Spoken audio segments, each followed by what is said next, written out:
Hello and welcome everyone to Smart IAS Foundation. स्वागत है एक बार सबका फिर से स्मार्ट आईएएस फाउंडेशन में, जहां हम लोग आज डिस्कस करेंगे आर्ट एंड कल्चर के MCQs. Complete art and culture को हम लोग आज के इस सीरीज में एमसीक्यूज के हेल्प से कंप्लीट कर लेंगे। पूरा आर्ट एंड कल्चर, जो भी आर्ट एंड कल्चर के टॉपिक्स हैं, चाहे वो इंडियन पेंटिंग से रिलेटेड हो, डांस से रिलेटेड हो, भक्ति मूवमेंट से रिलेटेड हो, सूफीज्म से रिलेटेड हो, वो भी भक्ति मूवमेंट है, इस्लाम का भक्ति मूवमेंट, चाहे वो स्कल्पचर मेकिंग से रिलेटेड हो, Gandhara art, Mathura art, Amaravati art, stupa architecture हो, टेम्पल आर्किटेक्चर हो, इंडियन पपेट्री है ना, म्यूजिक का डिफरेंट, कार्नेटिक और हिंदुस्तानी म्यूजिक का डिफरेंस है। ये सारा कुछ ना हम लोग आज इस वीडियो में एमसीक्यूज के हेल्प से कंप्लीट कर लेंगे। इस सेशन को मैं क्लियरली एक एक करके एक्सप्लेन करूंगा, तुम्हें समझते जाना है। उसके बाद ये डॉक्यूमेंट कमेंट सेक्शन में अवेलेबल रहेगा। अभी प्राइमरली इंग्लिश में है तो डॉक्यूमेंट कमेंट सेक्शन में अवेलेबल रहेगा। तुम्हें हिंदी में एसएमएस में भी चाहिए, वो भी ट्रांसलेट करके कमेंट सेक्शन में अवेलेबल करवा दिया जाएगा, तो तुम वहां से भी रिवाइज कर सकते हो, डॉक्यूमेंट डाउनलोड करके वहां से पढ़ लेना। बट इसको सिंसियरली शुरू से लेकर अंत तक पूरे सेशन को देखना है। जहां जहां पर मैंने प्रैक्टिस क्वेश्चंस दिए हैं उसका भी आंसर करना है, क्योंकि प्रैक्टिस क्वेश्चन तुमको भी एफर्ट डालना पड़ेगा। मैंने इस सेशन में पूरा आर्ट एंड कल्चर कवर कर दिया, बट तुम भी एफर्ट डालो, ठीक है। चलिए अब हम शुरू करते हैं आर्ट एंड कल्चर। पहला टॉपिक, पहला हम लोग यहां पर टेम्पल आर्किटेक्चर से स्टार्ट कर रहे हैं। जैसा तुम्हें दिख रहा है, Nagar and Dravidian temple style पे क्वेश्चंस है, टेम्पल आर्किटेक्चर पे। चलो एक्सप्लेनेशन मैं तुम्हें बताने का काम करता जाऊंगा। अभी एक्सप्लेनेशन के बारे में नहीं सोचना है, आंसर ABCD क्या लिखा हुआ है उस पर नहीं ध्यान देना है। देखिए, विथ रेफरेंस टू नागर and Dravidian temple style consider the following statements. कि नागर एंड द्रविडियन टेम्पल स्टाइल के अकॉर्डिंग इन स्टेटमेंट्स को पढ़ो और देखो कि कौन सा करेक्ट है। By the way, correct and incorrect पे भी ध्यान देना है। कौन सा करेक्ट है, कौन सा इनकरेक्ट है, ये तुम लोगों को ध्यान देना पड़ेगा, है ना। अदरवाइज क्या होता है एग्जामिनेशन में, अभी रिसेंटली यूपीएससी का एग्जामिनेशन हुआ ना, आगे एपीएससी के, बीपीएससी के और बाकी स्टेट पीसीएस के एग्जामिनेशन आने हैं, यूपीएससी सीएपीएफ का एग्जामिनेशन आना है। कई स्टूडेंट्स को मैं जानता हूं जिन्होंने नॉट करेक्ट पूछा था, बट वो नॉट करेक्ट की जगह करेक्ट चूज करके आ गए, जस्ट अपोजिट वाला आंसर, वो भी अवेलेबल रहता है। वैसे गलती मत करना प्रीलिम्स में, नेगेटिव मार्किंग प्रसाद के रूप में मिल जाएगा। प्रसाद नहीं चाहिए हमको, पॉजिटिव मार्किंग का प्रसाद चाहिए। तो करेक्ट स्टेटमेंट हमें ढूंढना है ना। ऊपर भी हमें इंस्ट्रक्शन पढ़ लेना है, नीचे भी इंस्ट्रक्शन पढ़ लेना है। अब नागर एंड द्रविडियन टेम्पल आर्किटेक्चर पे ये क्वेश्चन है। सबसे पहले चलो हम नागर एंड द्रविडियन टेम्पल आर्किटेक्चर को समझ ले। तो ये जो आपको यहाँ स्क्रीन के लेफ्ट में दिख रहा है, ये नागर टेम्पल स्टाइल है और यहां पर द्रविडियन टेम्पल स्टाइल है। टेम्पल में सबसे इंपॉर्टेंट पार्ट जो कि नागर एंड द्रविडियन दोनों में कॉमन रहेगा और टेम्पल का सबसे इंपॉर्टेंट पार्ट होता है, वो होता है गर्भगृह। ये गर्भगृह, जहां पर हम क्या करते हैं ना, किसी भगवान की, किसी डेटी के स्टैच्यू को, इमेज को, या जिस फॉर्म में वर्शिप की जाती है उसको यहां पर स्थापित करके प्लेस करके रखते हैं। तो ये वाला हमारा पार्ट हो गया गर्भगृह, the most sacred and one of the most important place in any temple. अब इसके ऊपर हमें क्या करना है, कवर करने हुए हमें ऊपर ऐसे मेन टावर बनाना होता है। तो ये जो नागर टेम्पल स्टाइल है बाबू, यहां पे नागर टेम्पल स्टाइल में गर्भगृह के ऊपर जो मेन टावर बनेगा वो थोड़ा कर्वी लीनियर शेप का होता है। ये कर्वी लीनियर शेप का, आप इसको देखो, और इसको हम बुलाते क्या हैं, वी कॉल इट शिखर। हम इसे क्या बुलाते हैं, हम इसे शिखर बुलाते हैं। कर्वी लीनियर शेप में ऐसे ऊपर जाने वाला गर्भगृह के ऊपर, कहां, नागर टेम्पल स्टाइल में। वही जो द्रविडियन टेम्पल स्टाइल होगा, द्रविडियन टेम्पल स्टाइल में हम इसको दूसरे नाम से बुलाएंगे। द्रविडियन टेम्पल स्टाइल में गर्भगृह के ऊपर जो ऐसे टावर जाएगा वो सेमी पिरामिडिकल शेप में होता है, एंड हम उसको वहां पर क्या बुलाते हैं, विमान। तो नागर टेम्पल स्टाइल में जो हमारा मेन टावर हो गया गर्भगृह के ऊपर, ये हो गया शिखर, और द्रविडियन टेम्पल स्टाइल में हो गया विमान। अब फिर आते हैं शिखर को ऊपर क्लोज करने के लिए। शिखर तो हमारा बन गया, ये शिखर बन गया हमारा नागर टेम्पल स्टाइल में, है ना। दोनों को हम कंपेयर करते जाएंगे साथ में। शिखर को ऊपर क्लोज करने के लिए ना, ऊपर ऐसे एक पत्थर लगा रहता है सेमी स्फेरिकल शेप में, इसको हम क्या बुलाते हैं, आमलक। अब इसके ऊपर तुम कलश प्लेस कर सकते हो, ध्वज लगा सकते हो, पताका लगा सकते हो। शिखर को क्लोज करने के लिए नागर टेम्पल स्टाइल में ऊपर क्या लगाएंगे, एक सेमी स्फेरिकल शेप का पत्थर, आमलक बुलाएंगे। और द्रविडियन स्टाइल में आगे यहां पर मेन टावर को हमने क्या बुलाया था, जो कि सेमी पिरामिडिकल शेप का है। सेमी पिरामिडिकल शेप का क्या बुलाया था हमने, इसको विमान बुलाया था। और विमान के ऊपर क्लोज करने के लिए जो सबसे टॉपमोस्ट पार्ट होता है, टॉपमोस्ट जो है, जो विमान के ऊपर है, हम इसको यहां पर शिखर बुलाते हैं बाबू। पर ये शिखर जो द्रविडियन टेम्पल स्टाइल में है, दैट इज डिफरेंट। ये शिखर जो है ये टॉपमोस्ट पार्ट है विमान का। विमान means central tower built over the गर्भगृह। गर्भगृह के ऊपर जो सेंट्रल टावर बनाया गया उसका ऊपर का हिस्सा हमारा क्या कहलाएगा, शिखर। और यहां पे शिखर मेन टावर को ही बुलाया जाता है जिसको आमलक लगा के बंद करते हैं। तो इस तरह से शिखर और विमान हमें समझ में आ गया।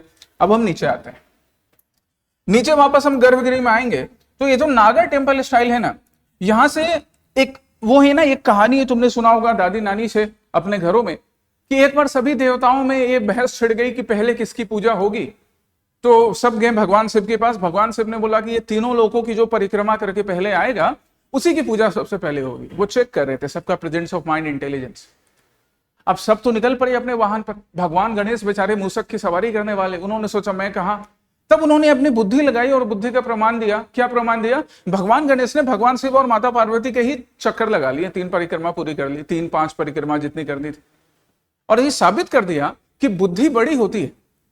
और तब से ये डिसाइड हुआ कि भगवान गणेश की पूजा सबसे पहले होगी, तब जाकर कोई भी पूजा अनुष्ठान किया जाएगा। आज भी फॉलो किया जाता है।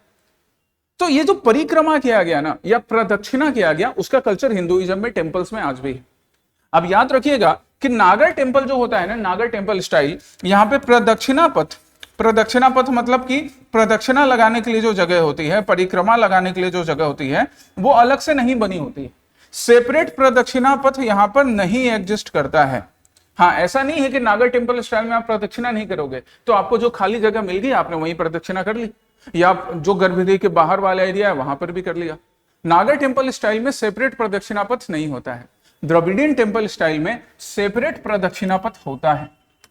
सेपरेट प्रदक्षिणा पथ है ना, याद रखना है इसको। द्रविडियन में सेपरेट प्रदक्षिणा पथ है, नागर में सेपरेट प्रदक्षिणा पथ नहीं है। बहुत बढ़िया, ठीक है। अब उसके बाद क्या, गर्भगृह से बाहर निकले तो फिर बाहर वाला जो रीजन होता है जहां पर पूजा पाठ, कीर्तन, शादी ब्याह, पहले पढ़ाने लिखाने का काम भी मंदिरों के प्रांगण में किया जाता था। इसको हम कौन सा पाठ बुलाते हैं? वी कॉल इट मंडप। क्या बुलाते हैं हम इसको? मंडप। हम इसको बुलाते हैं मंडप। मंडप दोनों में कॉमन रहेगा, नागर temple style and Dravidian temple style में मंडप या मंडपम। द्रविडियन टेम्पल स्टाइल के मंडपम काफी बड़े लार्ज बनते थे, नागर टेम्पल स्टाइल्स में भी बनते हैं, मंडप रहेंगे दोनों जगह। एंड अब एक और फीचर क्या, नागर टेम्पल स्टाइल जब हम एग्जिट करने वाले हैं या जहां से एंट्री करते हैं तो वो होता है हमारा प्रवेश द्वार, या उसको हम तोरण बुला सकते हैं। तोरण, द एंट्री गेट, द प्रवेश द्वार। उसका ना कोई स्पेसिफिक ब्यूटिफिकेशन नहीं होता है कि अलग से उसको डेकोरेट किया गया, वैसा नहीं है।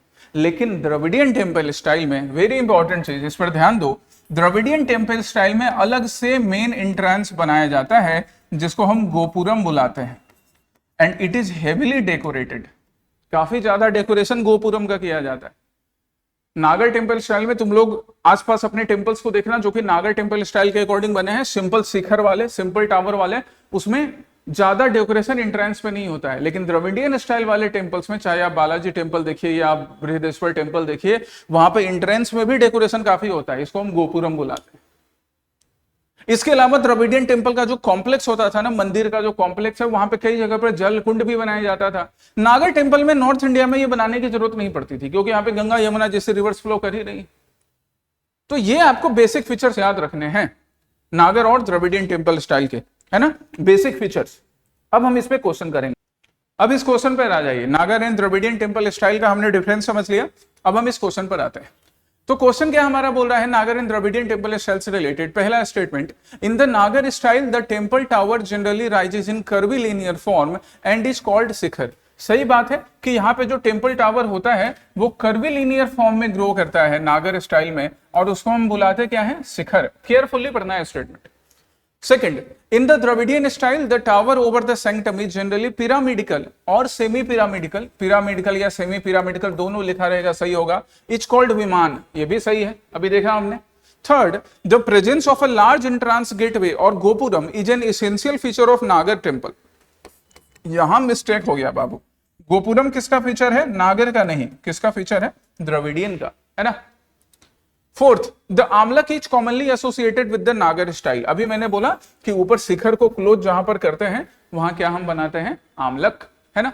चलो, तो 1, 2 एंड 4 जो भी आंसर होगा वहां पर आपको दिख गया।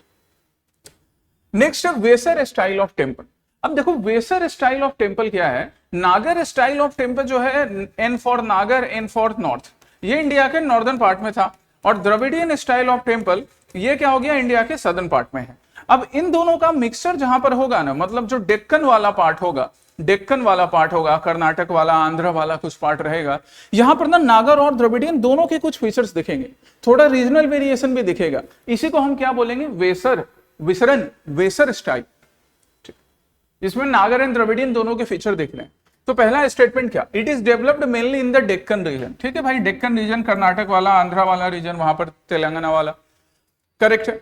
It reflects a synthesis of Nagar and Dravidian architectural feature, सही बात है, दोनों का सिंथेसिस है यहां पर बाबू। It is associated with temple building traditions of the Chalukyas, the Rashtrakuta and the Hoysala. ये जो रूलर्स है ना, Chalukya rulers, Rashtrakuta rulers, Hoysala rulers, इन्होंने डेक्कन के इस पार्ट में रूल किया था एंड बिल्कुल इन्होंने पेट्रोनाइज किया है। जैसे जब हम नागर टेम्पल स्टाइल की बात करेंगे तो उसको पेट्रोनाइज करने का काम गुप्त रूलर्स ने बहुत किया। हम द्रविडियन टेम्पल स्टाइल की बात करेंगे तो चोल रूलर्स ने किया, विजयनगर एम्पायर के रूलर्स ने किया, और जब हम डेक्कन की बात करते हैं तो चालुक्य, होयसल, इन रूलर्स ने, correct. It completely reject both Shikhar and विमान फॉर्म। नहीं, कंप्लीटली रिजेक्ट कैसे करेगा, कंप्लीटली रिजेक्ट नहीं ना, जब वेसर, नागर एंड द्रविडियन से मिलकर बना हुआ है तो कंप्लीट रिजेक्ट क्यों करेगा। फोर्थ इस वजह से रॉन्ग हो गया, करेक्ट ढूंढना था, आंसर क्या होगा 1, 2 एंड 3। एक्सप्लेनेशन वही यहां पर लिखा हुआ है, तुम पढ़ सकते हो डॉक्यूमेंट्स। नेक्स्ट क्वेश्चन क्या है भाई हमारा, with reference to Vallabhi type of temple architecture. वाह, Vallabhi type of temple architecture, ध्यान देना है, Vallabhi type of temple architecture.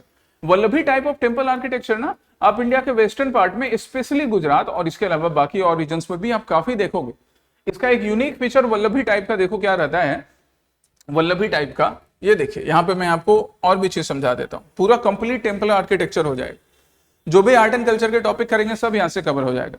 ये पहले इस साइड देखो, यहाँ वल्लभी देखो, ये वल्लभी, तो ये जो Vallabhi type of temple architecture है ना, जिसके एग्जांपल आपको गुजरात में काफी मिलेंगे, गुजरात के अलावा राजस्थान में और थोड़े थोड़े डेक्कन में भी कहीं कहीं दिखते हैं। यहां पर वल्लभी में यूनिक फीचर क्या है कि यहां पर ना ऐसे वॉल्ट जैसा शेप बनाया जाता है, ऐसे वॉल्ट जैसा शेप, इसको देखो ऐसे करके, ऐसे वॉल्ट जैसा शेप बनाया जा रहा है।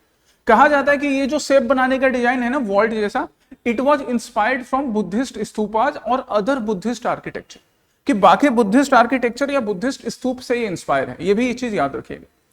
इसको हम वल्लभी बोलते हैं, वल्लभी डिजाइन बोलते हैं, ऐसा वॉल्ट जैसा शेप बना। कुछ लोग इसको लेकर कंफ्यूज हो सकते हैं कि ये द्रविडियन स्टाइल है, नहीं, द्रविडियन स्टाइल नहीं, this is Vallabhi style, primarily related to Nagar style.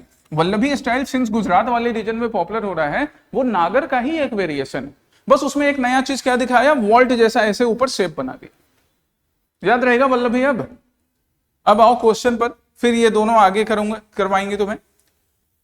Vallabhi पहला क्या, it is generally associated with rectangular shrines having a barrel vaulted और वैगन वॉल्टेड रूफ। ये देखो ना, थोड़ा रेक्टेंगुलर टाइप का श्राइन है, रेक्टेंगुलर है और ऐसे वॉल्ट जैसा रूफ बना है, वैगन जैसा रूफ बना है, करेक्ट। पहला स्टेटमेंट करेक्ट, याद रखना है। पीवाईक्यूज भी मैंने इस सेशन में कई इंक्लूड किए हैं, सो दैट पहले यूपीएससी या बाकी स्टेट पीसीएस जैसे क्वेश्चन पूछता है उसका प्रैक्टिस तुमको होता जाए आर्ट एंड कल्चर में। सेकंड क्या है, it's roof form shows possible influence of Buddhist चैत्य हॉल आर्किटेक्चर। जैसा मैंने बोला कि बुद्धिस्ट आर्किटेक्चर का इन्फ्लुएंस है, तो ये स्टेटमेंट करेक्ट हुआ। It is primarily identify as a fully developed South Indian Dravidian style. नहीं, साउथ इंडियन नहीं, प्राइमरली वल्लभी स्टाइल किससे रिलेटेड रहेगा, पर प्राइमरली वल्लभी स्टाइल ब्रॉडली किससे रिलेटेड रहेगा, नागर से, उसका एक रीजनल वेरिएशन कुछ यूनिक फीचर के साथ।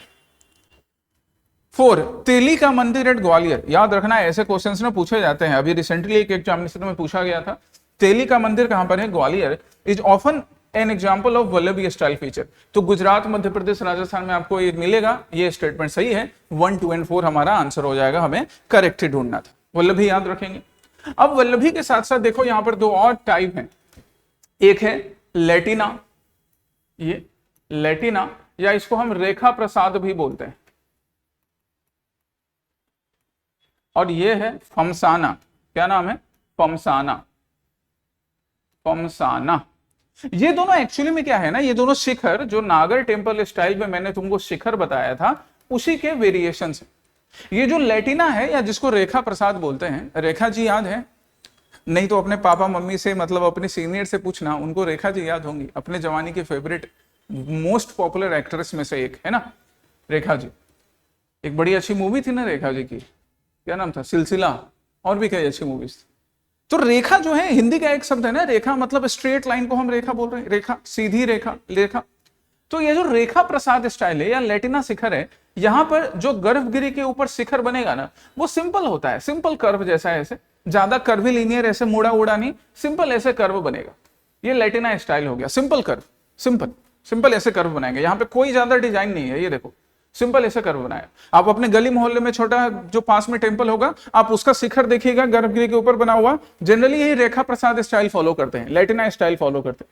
अब राम मंदिर देखिएगा तो राम मंदिर का शिखर काफी बड़ा ऊपर बनाया गया है, काफी एकदम, और डिजाइन वगैरह भी ज्यादा है। तो वो प्रॉपरली रेखा प्रसाद स्टाइल को नहीं फॉलो करेगा, वो रेखा प्रसाद स्टाइल का लार्जर वेरिएशन है शिखर, लार्जर वेरिएशन।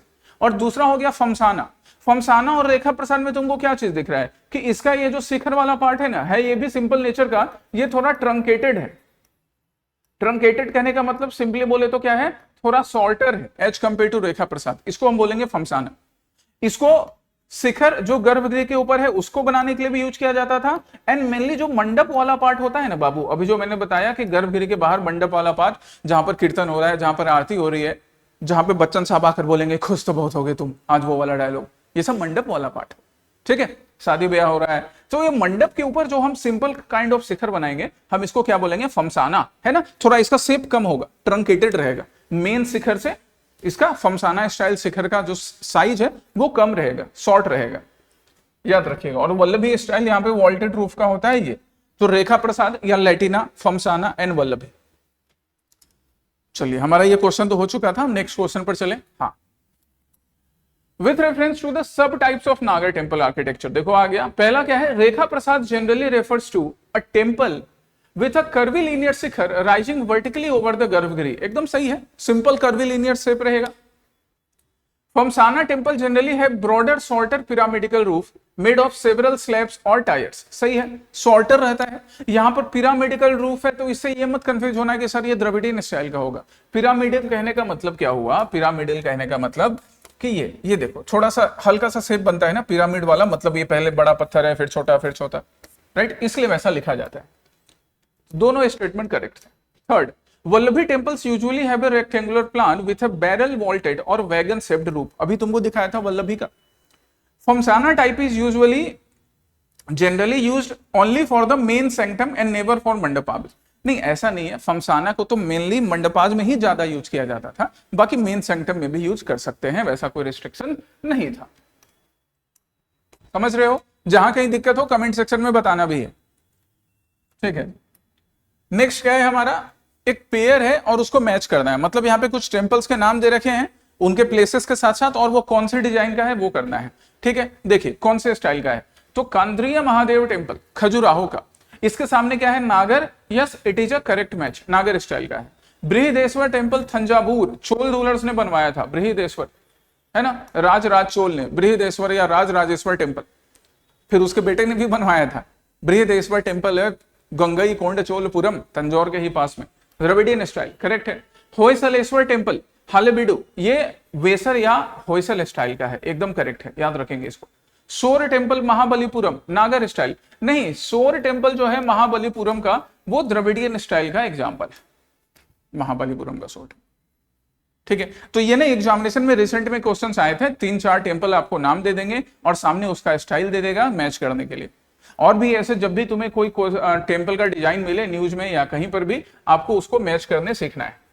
टेम्पल आर्किटेक्चर में एक और क्वेश्चन बनता है उड़ीसा या कलिंग टेम्पल आर्किटेक्चर से, उड़ीसा और कलिंग टेम्पल आर्किटेक्चर। सबसे पहले यहां जरा कलिंग टेम्पल आर्किटेक्चर को समझ लो। तो कलिंग टेम्पल आर्किटेक्चर में हम मेनली क्या करते हैं, हमारा जो ये देखो यहां पर एक वर्ड यूज होता है, हम इसको क्या बुलाते हैं, देउल, देउल, ठीक है, देउल।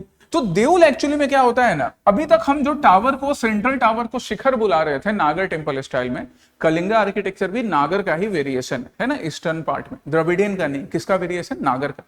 तो हम जिसको टावर को शिखर बुला रहे थे, हम यहाँ कलिंग आर्किटेक्चर में उसको क्या बुलाएंगे बाबू, देउल बुलाएंगे। अब इस इमेज को देखिए, तो यहां पर आपको 3 टाइप का देउल दिख रहा है, ये मेन हो गया, ये एक दूसरा जो मंडप वाले रीजन में बनेगा, ये मेनली गर्भगृह के ऊपर बनेगा, मेन वाला गर्भगृह के ऊपर, और ये बाहर में, ठीक है। हालांकि इसका एक और था, ये आउटर साइड में भी रहेगा एंड एक बड़ी न्यू चीज है, अच्छी चीज है, न्यू चीज है, सुन लो। ये जो देउल वाला डिजाइन है ना, ये शक्तिपीठ के आसपास या जहां पर गॉडेस की वर्शिप होती है वहां पर ऐसा देउल बनाया जाता था। तो जो मेन देउल हो गया जो गर्भगृह के ऊपर बन रहा है वो देखो सिंपल है, सिंपल कर्वीलिनियर शेप है, इसको हम क्या बुलाएंगे, रेखा देउल। जो मेन देउल है गर्भगृह के ऊपर बना हुआ, जो मेन शिखर है, इसको हम रेखा देउल बुलाएंगे। जो मंडप के ऊपर बनाया गया, मंडप के ऊपर जो बनाया गया, इसको हम क्या बुलाएंगे, पीढ़ा देउल बुलाएंगे। पीढ़ा, एक वो बैठने का लकड़ी वाला होता था ना पहले घरों में हमारे, पीढ़िया या पीढ़ा, ये पीढ़ा देउल है।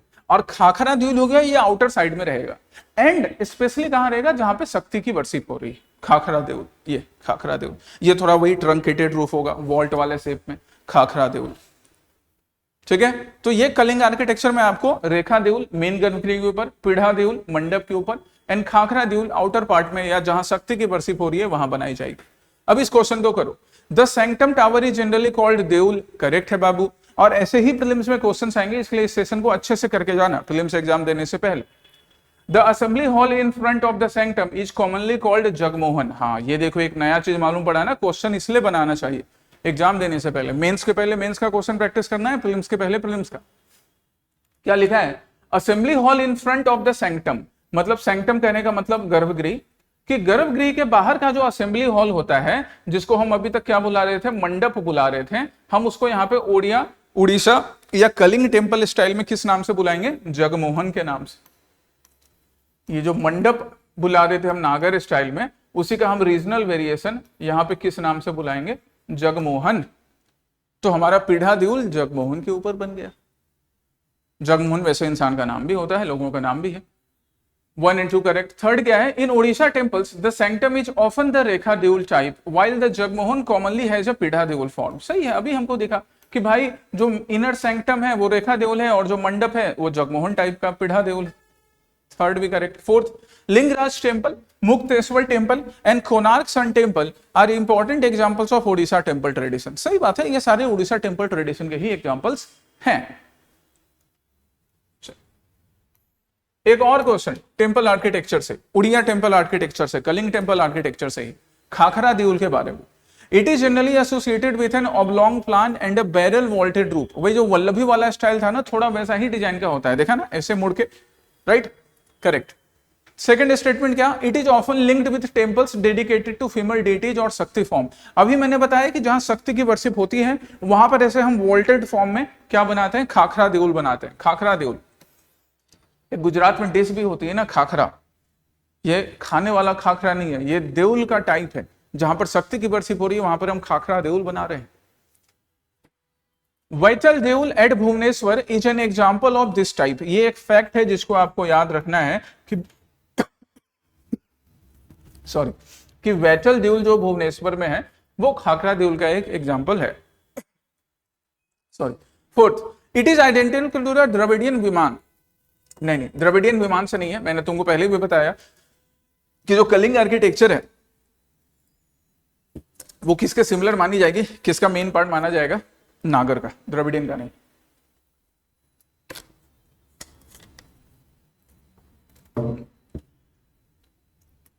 ठीक है, नेक्स्ट चलो, नेक्स्ट क्या बाबू, with reference to temple architecture of Gujarat and western India. जितना टेम्पल आर्किटेक्चर पे बन सकता है सब क्वेश्चन करवा देता हूं। देखो, गुजरात एंड वेस्टर्न इंडिया की बात कर रहे हैं। पहला स्टेटमेंट क्या, द सोलंकी और मारू गुर्जरा स्टाइल। गुर्जर एक ग्रुप का भी नाम है, एक नोमाडिक ग्रुप होता था गुर्जर, जो आपको राजस्थान में, गुजरात में, जम्मू वाले रीजन में मिलते थे। अभी एक अच्छा ग्रुप है गुर्जर, राजस्थान में काफी अच्छी पॉपुलेशन है, कई मेरे कॉलेज के दोस्त हैं गुर्जर वहां के, है ना। आप थोड़ा जब मिडाबल इंडियन हिस्ट्री पढ़ोगे, वहां ट्राइपार्टाइट स्ट्रगल पढ़ते हो, वहां पर भी आपको गुर्जर प्रतिहार मिलेंगे। अलग अलग थोड़े डिफरेंसेस होते हैं, अभी जो प्रेजेंट गुर्जर हैं, पहले जिनको गुर्जर प्रतिहार बुलाते थे, उनके बीच में डिफरेंसेस हैं बट सिमिलैरिटीज भी हैं। तो पहला स्टेटमेंट क्या है, द सोलंकी और मारू गुर्जरा style is known for highly ornate carving, elaborate mandaps and decorative pillars. मतलब सिंपली हमको यहाँ पर याद क्या रखना है कि ये जो सोलंकी स्टाइल है ये गुजरात राजस्थान में काफी डेवलप करेगी, है ना। तो या फिर मारू गुर्जरा स्टाइल जो है ये अपने ऑर्डिनेट कार्विंग्स मतलब जो शिखर बनाया जाएगा उसमें बढ़िया अच्छा कार्विंग की जाएगी, मंदिर के बाकी पार्ट्स में अच्छे अच्छे कार्व्स करके अच्छे स्कल्पचर्स बनाए जाएंगे, उसके लिए जाना जाता है। करेक्ट है। पिलर्स पे डेकोरेशन होगा, सही बात है। ये सब नॉर्मल अंडरस्टैंडिंग वाले स्टेटमेंट्स है। Modhera sun temple is an important example of temple architecture in Gujarat, एकदम याद रखना, सही बात है। मोढेरा सन टेम्पल कहां पर है? गुजरात में, भगवान सूर्य को डेडिकेटेड है। और इस टेम्पल के प्रेमिसेस में जल कुंड भी है जिसको हम सूर्य कुंड भी बुलाते हैं, है ना। क्योंकि देखो ये गुजरात राजस्थान का जो रीजन है ना, ये ड्राई रीजन है, जहां पर क्या बनाने का कल्चर होता था, यहां पर कल्चर होता था देवली बनाने का कल्चर, है ना, कि यहां पर हम क्या करते थे, बावली बनाने का कल्चर। यहां पे हम बावली या बावरी का फॉर्मेशन करते थे कि रेन वाटर हार्वेस्टिंग करके रखा जा सके। कितनी बढ़िया टेक्निक थी बावरी और बावली से।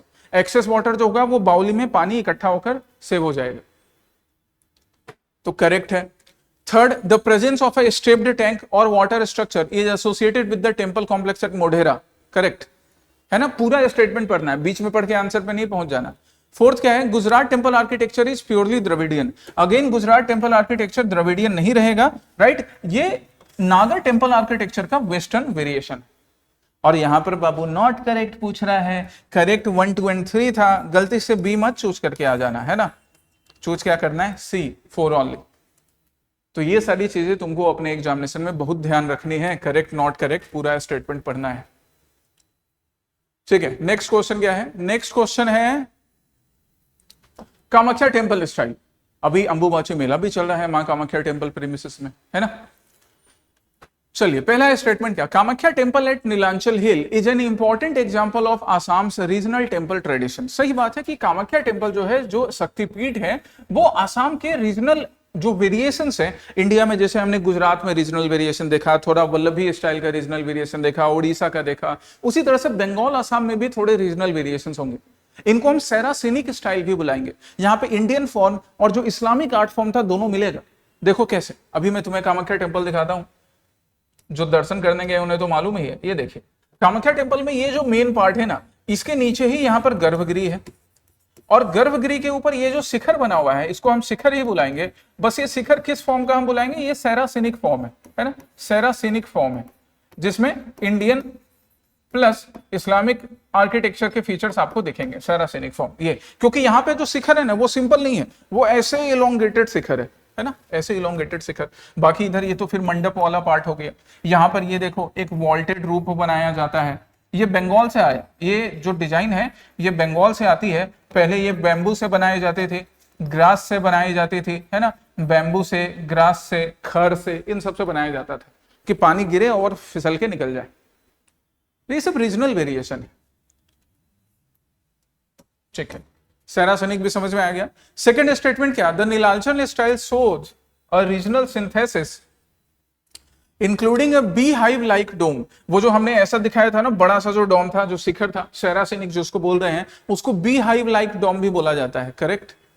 Third, the Parbatia at Tezpur, याद रखिएगा बड़ा इंपॉर्टेंट पॉइंट है, is known for early sculptural remains, especially its carved door frame। एकदम सही बात है कि जो द पार्वतिया टेम्पल है तेजपुर में, द पार्वतिया टेम्पल तेजपुर का, ये ना अपने स्पेशल कार्व डोर फ्रेम के लिए जाना जाता है, और बाकी बड़े यूनिक स्कल्पचर्स के लिए भी इसकी पहचान है। Fourth, Kamakhya temple architecture is also an example of Saracenic architecture. सही है, सैरासिनिक मतलब इंडियन और इस्लामिक फीचर दोनों यहां पर प्रेजेंट रहते हैं। 1, 2, 3 and 4 all were correct. Saracenic architecture का और भी एग्जांपल है, तुम चर्च में भी देखोगे, यूरोप में भी कई चर्च में आपको सैरासिनिक डिजाइन दिखेगा। आप छत्रपति शिवाजी टर्मिनस जो है मुंबई का मेन रेलवे स्टेशन, वो सैरासिनिक डिजाइन का है, ठीक है। चलिए नेक्स्ट अब हम डांस पर आ जाते हैं। आर्ट एंड कल्चर का नेक्स्ट टॉपिक डांस। सारे टॉपिक्स करेंगे। किसके बारे में भाई? भरतनाट्यम के बारे में। भरतनाट्यम के बारे में देखो, याद रखना है कि भरतनाट्यम डांस फॉर्म जो है, इसका ओरिजिन माना जाता है कि भरत मुनि के नाट्य शास्त्र में था। अब डायरेक्टली मेंशन हो चाहे नहीं हो, लेकिन भरतनाट्यम के जो भी एलिमेंट्स है, जैसे इसमें लास्य पे काफी ज्यादा फोकस है ना, लास्य मतलब ग्रेस पे, यहां पर तांडव एलिमेंट बहुत ही कम है। और भरत मुनि ने अपने डांस, जो भरत मुनि ने नाट्य शास्त्र लिखी थी, उसमें उन्होंने बताया था कि लास्य और तांडव दोनों बेसिक एस्पेक्ट्स होते हैं, दो बेसिक एलिमेंट्स हैं डांस के। तो भरतनाट्यम का वहां पर भी मेंशन माना जाता है। तमिलनाडु में हम एक सिस्टम देखेंगे जिसको हम बोलेंगे देवदासी सिस्टम। देवदासी सिस्टम मतलब ये वो लड़कियां होती थी जिनका ब्याह, जिनकी शादी टेंपल के मेन डेटी से करवा दी जाती थी, ये देवदासी सिस्टम कहलाता था। ठीक है, देवदासी सिस्टम। उसके बाद अब वो अपनी जिंदगी में अपना लक्ष्य मानती थी जो टेम्पल के मेन डेटी हैं उनकी ही सेवा करना, और वहीं उनके सामने कीर्तन करना, डांस करना, ये देवदासी सिस्टम से भरतनाट्यम का रिलेशन माना जाता है। हालांकि धीरे धीरे ब्रिटिश के आने के बाद से, और फिर जब इस्लामिक इन्वेजन होता है तब भी टेम्पल डिस्ट्रॉय होते हैं, ब्रिटिश के आने के बाद भी टेम्पल्स को पैट्रोनेज नहीं मिलता है, तो यही देवदासी सिस्टम धीरे धीरे ना प्रोस्टिट्यूशन का भी पार्ट बन जाता है। एंड देन फिर उसको रिवाइव किया जाता है, रुक्मणी देवी अरुंडेल करती हैं। रुक्मणी देवी अरुंडेल नाम लिख लो, रुक्मणी देवी अरुंडेल जॉर्ज अरुंडेल की वाइफ, या जॉर्ज अरुंडेल इनके हस्बैंड थे। और जॉर्ज अरुंडेल कौन थे? वो एनी बेसेंट के एसोसिएट थे, Annie Besant home rule movement वाली, ठीक है, मृणालिनी साराभाई, डॉक्टर विक्रम साराभाई की पत्नी। इन लोगों ने फिर भरतनाट्यम डांस फॉर्म को रिवाइव किया, देवदासी सिस्टम को प्रोस्टिट्यूशन से दूर किया, ये सारा काम करते हैं। अभी इंडिया के क्लासिकल डांस का पार्ट है। बाय द वे टोटल कितना क्लासिकल डांस है बाबू, बता दो जरा कमेंट सेक्शन में। 8 है ना, 9 नहीं है। छाऊ जो है, छाऊ को संगीत नाट्य एकेडमी क्लासिकल डांस नहीं मानता है, मिनिस्ट्री ऑफ कल्चर मानता है। और हम ऑफिशियली मिनिस्ट्री ऑफ कल्चर नहीं, संगीत नाट्य एकेडमी के अकॉर्डिंग ही डिसाइड करते हैं कि कौन सा क्लासिकल डांस है। सो एज पर संगीत नाट्य एकेडमी और Sangeet Natak academy there are 8 classical dances. नीचे से शुरू करें, एक बार बता दें, यहां तमिलनाडु भरतनाट्यम, यहाँ केरला में कथक कली एंड मोहिनी अट्टम, यहाँ आंध्र में कुचिपुड़ी, यहाँ उत्तर प्रदेश वाले रीजन में मेनली कथक, इधर उड़ीसा में ओडिसी, यहाँ सैट्रिय असम में, और सैट्रिय के बाद यहाँ मणिपुर में मणिपुरी। देखो कितना हो गया, 1 2 3 4 5 6 7 8।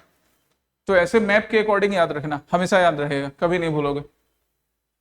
अब आ जाइए क्वेश्चन पर। पहला क्या है भरतनाट्यम के बारे में, it originated in Tamil Nadu, developed significantly in temple tradition. अभी मैंने तुमको बताया देवदासी सिस्टम टेम्पल्स में, करेक्ट है। It is known for its emphasis on भाव, राग एंड ताल। ऑब्वियसली जब टेम्पल में देवदासी टेम्पल के मेन डीटी, मेन भगवान के सामने डांस करेंगे तो भाव भी दिखाएंगे, और वो भाव भी प्यार वाला होगा, श्रृंगार रस उसमें दिखेगा, लास्य एलिमेंट दिखेगा, ताल भी होगा म्यूजिक के साथ भी। कौन से म्यूजिक में परफॉर्म करेंगे? कार्नेटिक म्यूजिक में, है ना। कौन से म्यूजिक में? कार्नेटिक म्यूजिक। इस पे भी क्वेश्चन आगे मिलेगा तुमको। थर्ड क्या है, the dance is generally associated with the lasya element and completely avoids vigorous movement. देखो यहां तक सही है कि डांस जो है ना वो मेनली किससे एसोसिएटेड है? जनरली लास्य से, बट कंप्लीटली अवॉइड करें ये स्टेटमेंट हजम नहीं हुआ। ये बात सही है कि भरतनाट्यम डांस फॉर्म में तांडव एलिमेंट नहीं होता है या नहीं के बराबर होता है, बट कंप्लीटली अवॉइड ही कर दें ऐसा जरूरी नहीं है। देवदासी क्या थी? इनका ब्याह होता था ना डीटी के साथ, तो पत्नी अपने पति से कभी नाखुशी भी तो दिखा सकती है। तो वो थोड़ा जो एलिमेंट होगा वो ना तांडव वाला या विग्रस एलिमेंट कभी कभी किसी डांस परफॉर्मेंस में प्रेजेंट रहता था, कंप्लीटली अवॉइडेंस नहीं है। याद रखिएगा कि जो भरतनाट्यम डांस फॉर्म है it emphasise over last element, but completely avoid नहीं करता है, नेग्लिजिबल रहता है, ठीक है। दैट्स व्हाई ये स्टेटमेंट रॉन्ग। फोर्थ, इन सारी चीजों पे ध्यान देना है प्रीलिम्स में। The basic strength of Bharatanatyam is called Aryamandi. ये एकदम इंपॉर्टेंट है, ये देखो नया करेक्ट स्टेटमेंट है आर्यमंडी, इसको याद रखिएगा। आर्यमंडी क्या है? देखो यहां मैंने एक्सप्लेन करके रखा है।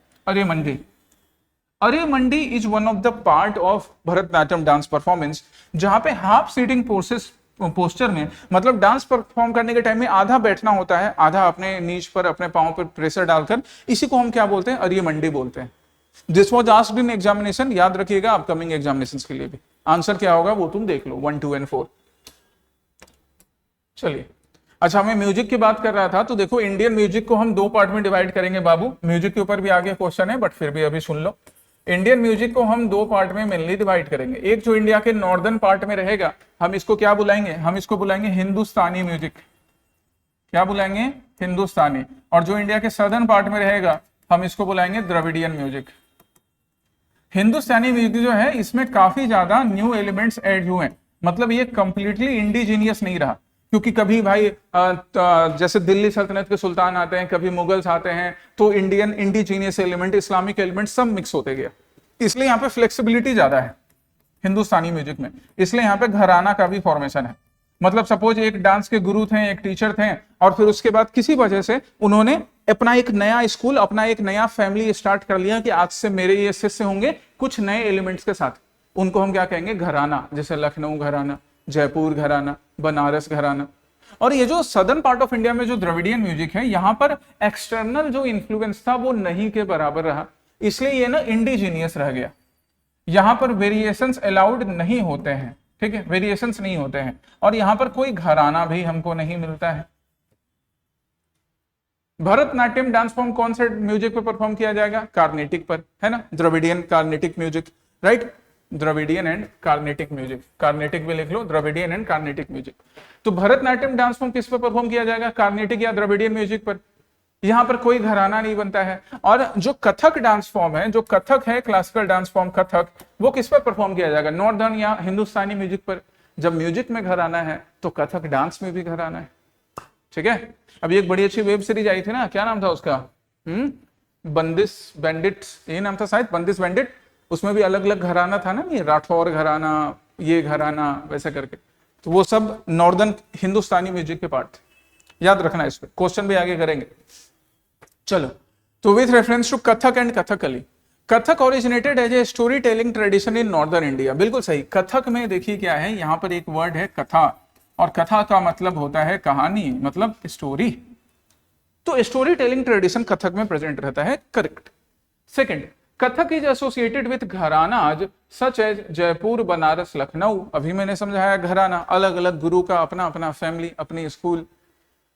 Third, Kathakali is classical dance form of Kerala known for elaborate facial makeup and costumes. सही है। कथकली, यहाँ कथकली वैसे तो ये केरला से रिलेटेड है कथकली, पर यहाँ पर भी है कथा, यहाँ पर भी स्टोरी टेलिंग की जाती है डांस परफॉर्मेंस के साथ साथ। और स्पेशली फेशियल मास्क बड़ा इंपॉर्टेंट होता है। बचपन में जब मैं डीडी नेशनल पे देखता था तो कथकली डांसर्स को देखकर थोड़ा डर लग जाता था कि भाई ऐसा एक्सप्रेशन क्यों है। बाद में पता चला कि वो अलग अलग जेस्चर्स को शो करने के लिए बनाया जाता है ना, वो ग्रेस को शो करने के लिए, एंगर को शो करने के लिए, विभत्स रस को शो करने के लिए, हास्य रस को शो करने के लिए, इन सारी चीजों को कथकली। यहाँ पे एक बड़ा इंपॉर्टेंट चीज और याद रखो, लिख लो, कथकली में क्या, कथकली में जो स्टोरी टेलिंग होगी ना, वो मनी प्रॉब्लम लैंग्वेज में होगी, मनी प्रॉब्लम लैंग्वेज। यहाँ पर क्या है, Malayalam plus Sanskrit mix, money problem Malayalam plus Sanskrit. ये कथकली में भी यूज होगा। और केरला से एसोसिएटेड एक और डांस फॉर्म है, क्लासिकल डांस फॉर्म, जिसको हम बोलते हैं मोहिनी अट्टम। मोहिनी अट्टम में भी मनी प्रॉब्लम यूज होगा। मोहिनी अट्टम भगवान कृष्ण ने, भगवान विष्णु ने, एक्चुअली भगवान विष्णु ने जब मोहिनी का रूप लिया था, है ना, वो क्या डिस्ट्रीब्यूट करने के लिए अमृत, तो देवताओं को अमृत मिला, और जो दानव थे वो दारू पी के अमृत जैसा एकदम मस्त सोच लिए कि भाई हमको भी अमृत मिल गया, है ना। लोग बोलते नहीं है जिनको बड़ा दारू की आदत रहती है कि अमृत पी लिया, दानव वैसे ही थे, दारू पी के उनको लगा कि अमृत पी लिया है। तो थर्ड, सेकंड, फर्स्ट तीनों करेक्ट था। Fourth, Kathakali developed primarily as a court dance under Mughal rulers. नहीं, देखो कोर्ट डांस के फॉर्म में तो कथक भी नहीं डेवलप हुआ है। कथक का ओरिजिन होगा भगवान कृष्ण की भक्ति से, फिर इंडिया नॉर्थ इंडियन पार्ट में सिंस मुगल रूलर स्ट्रांग होंगे तो मुगल रूलर के कोर्ट में भी पहुंचेगा, और अब भगवान कृष्ण की भक्ति छोड़ के राजा के सामने सीन्स रिप्रेजेंट होने लगेंगे। जैसे वो एक गाना था ना, ये क्या नाम था, भूल भुलिया का, आमी जय तुम्हार छिन छिन छिन, उसमें कथक है, बट उसमें साथ ही साथ थोड़ा सा भरतनाट्यम का भी मिक्स है। और आमी जय तुम्हार छिन छिन छिन वो ऑब्वियसली इंडिया के सदर्न पार्ट में नहीं, नॉर्दर्न पार्ट में है, और राजा के कोर्ट में हो रहा है। तो ये जो कथक डांस है, ये भगवान की भक्ति से निकलकर राजा के कोर्ट तक पहुंचेगा। आगे जाके लखनऊ के एक नवाब होंगे जिनका नाम था नवाब वाजिद अली शाह। अंग्रेजों ने इन्हीं को तो निकाला था लखनऊ से, और फिर इनकी जो बेगम थी, बेगम हजरत महल, उन्होंने रिवॉल्ट ऑफ 1857 को लीड किया था। याद रखना ये सब। चलिए, तो 1, 2 एंड 3 करेक्ट होंगे, लेकिन हमको ढूंढना क्या था बाबू, नॉट करेक्ट। ये रहा नॉट करेक्ट, 4 ओनली, है ना। करेक्ट नॉट करेक्ट पे ध्यान देना, बहुत इंपॉर्टेंट है, करेक्ट नॉट करेक्ट पे ध्यान देना। नेक्स्ट हमारा क्या है, नेक्स्ट है कुचिपुड़ी के बारे में। ठीक है भाई, देख लेते हैं क्या है। Kuchipudi is originated in Andhra Pradesh. Kuchipudi भी एक क्लासिकल डांस है जिसका ओरिजिन आपको आंध्र प्रदेश के रीजन में मिलेगा। ये ना भक्ति मूवमेंट से भी रिलेटेड है। यहां पर भी भगवान कृष्ण को डेडिकेटेड, भगवान कृष्ण को या भगवान विष्णु को डेडिकेटेड भक्ति होती थी। एक थिएटर फॉर्म भी है, यक्षगान, याद रख लो, यक्षगान थिएटर फॉर्म। ये कर्नाटक, आंध्र प्रदेश में प्रैक्टिस किया जाता है, उससे रिलेटेड है कुचिपुड़ी। सिद्धेंद्र योगी नाम के गुरु थे, सिद्धेंद्र योगी। ये सब लिखते जाना वीडियो पॉज कर करके, इसलिए पूरा सेशन ना कंप्लीट देखना है, शुरू से लेकर अंत तक देखना है। जहां भी एडिशन करना है नोट्स में ऐड करते जाओगे, ये नोट्स तो रहेगा ही PDF. Kuchipudi originated in Andhra Pradesh and developed as a dance drama tradition. ये यक्षगान बताया ही मैंने, ड्रामा ट्रेडिशन, थिएटर ट्रेडिशन। और डांस में तो ड्रामा होगा ही ना, ड्रामेटिक एलिमेंट्स तो रहते ही हैं। Second, Kuchipudi is associated with the performance of dance on the rim of a brass plate known as Tarangam. Yes, बड़ा इंपॉर्टेंट कि ब्रास प्लेट का यूज कौन से डांस फॉर्म में होता है, कुचिपुड़ी में यहां डांसर अपने पांव के नीचे during the performance, through out the performance नहीं, ड्यूरिंग द परफॉर्मेंस एक इंस्टेंस पर जहां पर जरूरत होती है, जिसको हम तरंगम बोलते हैं, अपने पांव के नीचे ब्रास प्लेट रखकर एडजस्ट करके डांस करते हैं। इंपॉर्टेंट है कुचिपुड़ी का। Third, Mohini attam is a classical dance of Kerala known for graceful last से डोमिनेंट मूवमेंट।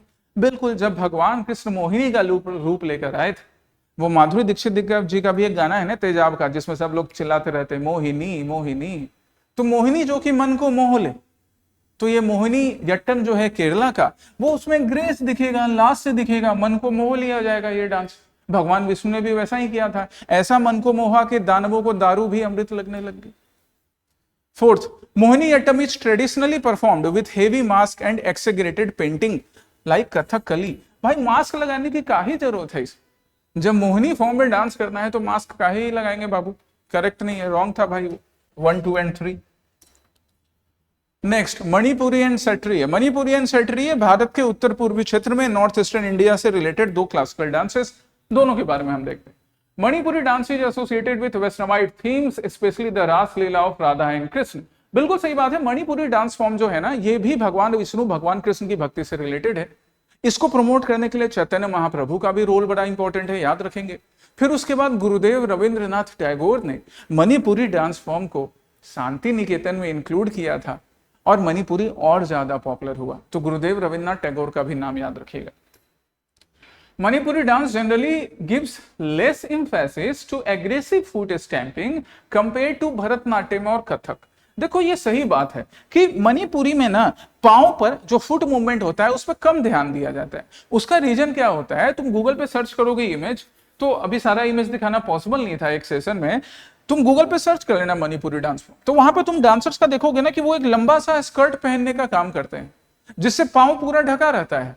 तो फिर आप फुट मूवमेंट दिखाकर क्या ही करोगे जब आपका पांव पूरा कवर है? तो ये मणिपुरी का एक इंपॉर्टेंट पार्ट है। वहीं भरतनाट्यम में, कथक में एकदम पांव में घुंघरू लगे रहते हैं, कथक में तो घुंघरू लगा रहता है।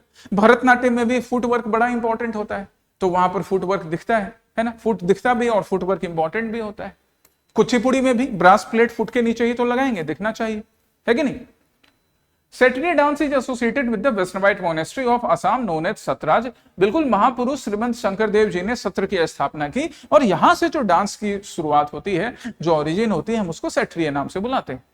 Originally, Satriya was performed exclusively by celibate male monks known as भोकत्स in the सतराज। बहुत इंपॉर्टेंट है, याद रखेंगे, करेक्ट है कि ओरिजिनली सैट्रिय डांस को मेल मंक्स, जिनको हम भोकत्स बुलाते हैं, वो परफॉर्म करते थे। हालांकि बाद में जाकर मेल और फीमेल दोनों को अलाउ किया गया। शुरू में इवन फीमेल वाले भी जो कैरेक्टर्स होते थे ना, जैसे सपोज मान लो भगवान कृष्ण की रासलीला दिखाई जा रही है, तो मेल भक्त ही राधा माँ का रोल प्ले करते थे।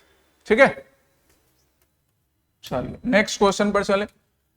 नेक्स्ट क्वेश्चन हमारा क्या है भाई? नेक्स्ट क्वेश्चन है छाऊ डांस पर। छाऊ डांस, जैसा मैंने बोला, छाऊ डांस संगीत नाट्य एकेडमी इसको क्लासिकल डांस नहीं कंसिडर करता है, इसको हम सेमी क्लासिकल डांस बुला सकते हैं बाबू।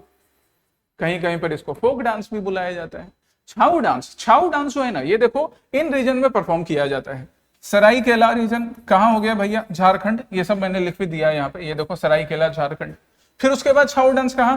पुरुलिया रीजन। पुरुलिया कहां हो गया भैया? पश्चिम बंगाल, वेस्ट बंगाल। आजकल तो काफी न्यूज में है पुरुलिया, वेस्ट बंगाल। एंड मयूरभंज से मेरे कई दोस्त हैं, उड़ीसा।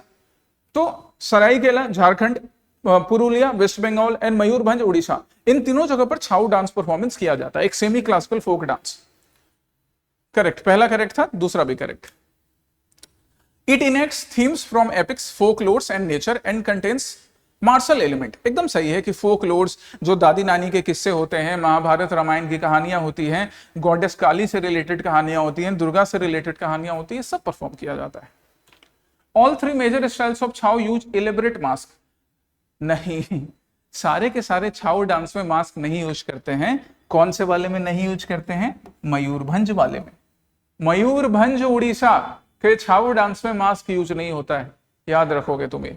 मयूरभंज उड़ीसा के छाऊ डांस में मास्क नहीं यूज होता है। और वही छाऊ डांस जो पुरुलिया वेस्ट बंगाल में किया जा रहा है, जो छाऊ डांस झारखंड में किया जा रहा है सरायकेला रीजन पर, वहां पर मास्क यूज होता है। सेमी क्लासिकल डांस है छाऊ, क्लासिकल डांस में संगीत नाट्य एकेडमी इसको काउंट नहीं करती। नेक्स्ट क्या है? गरबा एंड कलबेलिया। अगेन ये फोक डांसेस हैं, गरबा दयाबेन को तुम अगर जानते होगे, दयाबेन कौन है? दयाबेन, दयाबेन है तारक मेहता का उल्टा चश्मा में one of the most favourite character. शायद अब काम नहीं कर रही है, शायद, पता नहीं, पहले देखने में बड़ा अच्छा लगता था, आजकल वो स्टोरी जो होती है ना वो अब धीरे धीरे वीक हो गई।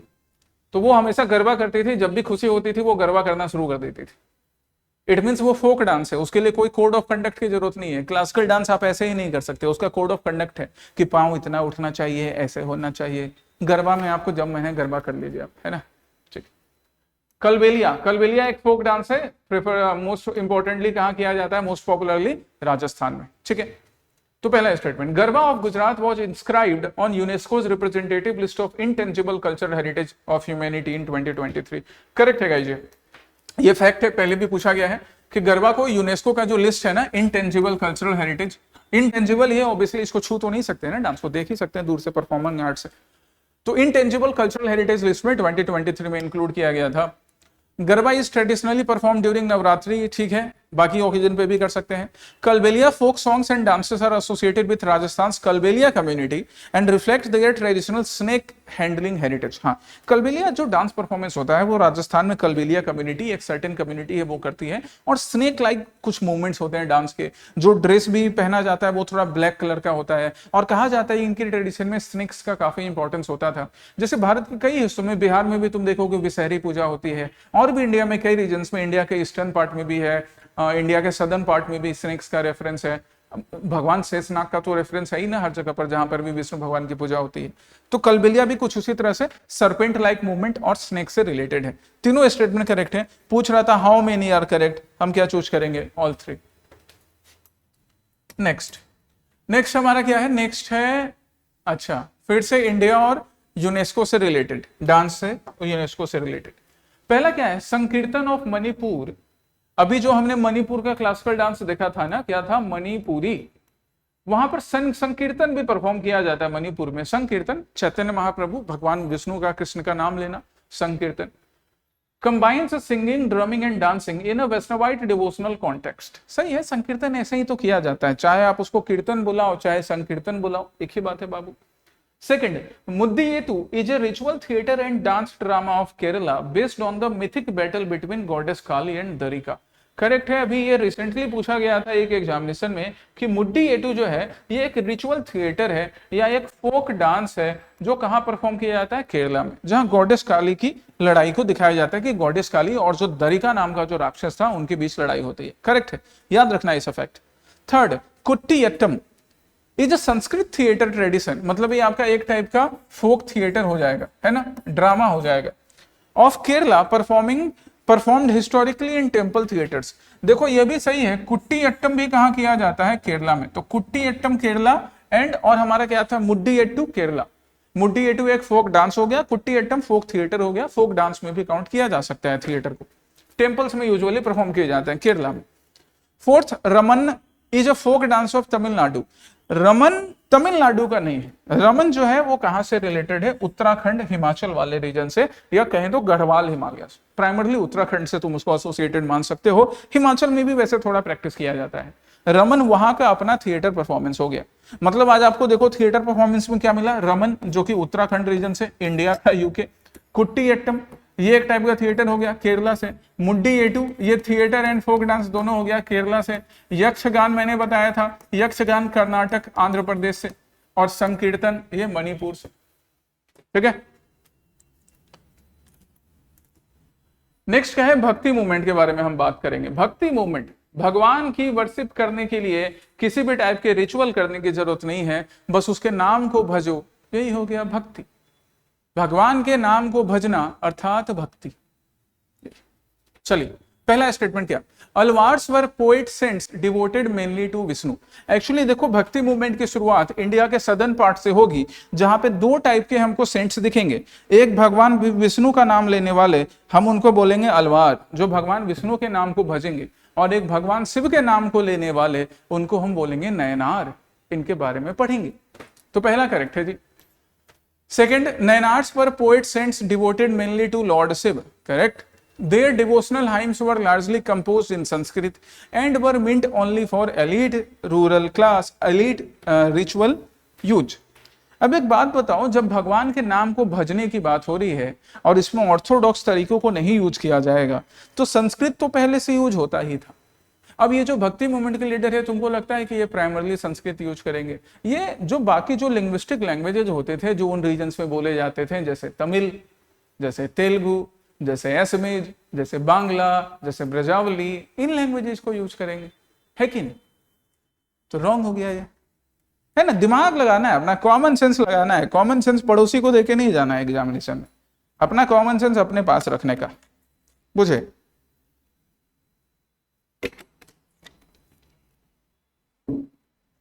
Fourth, the bhakti tradition in south India helped popularize emotional devotion in regional language.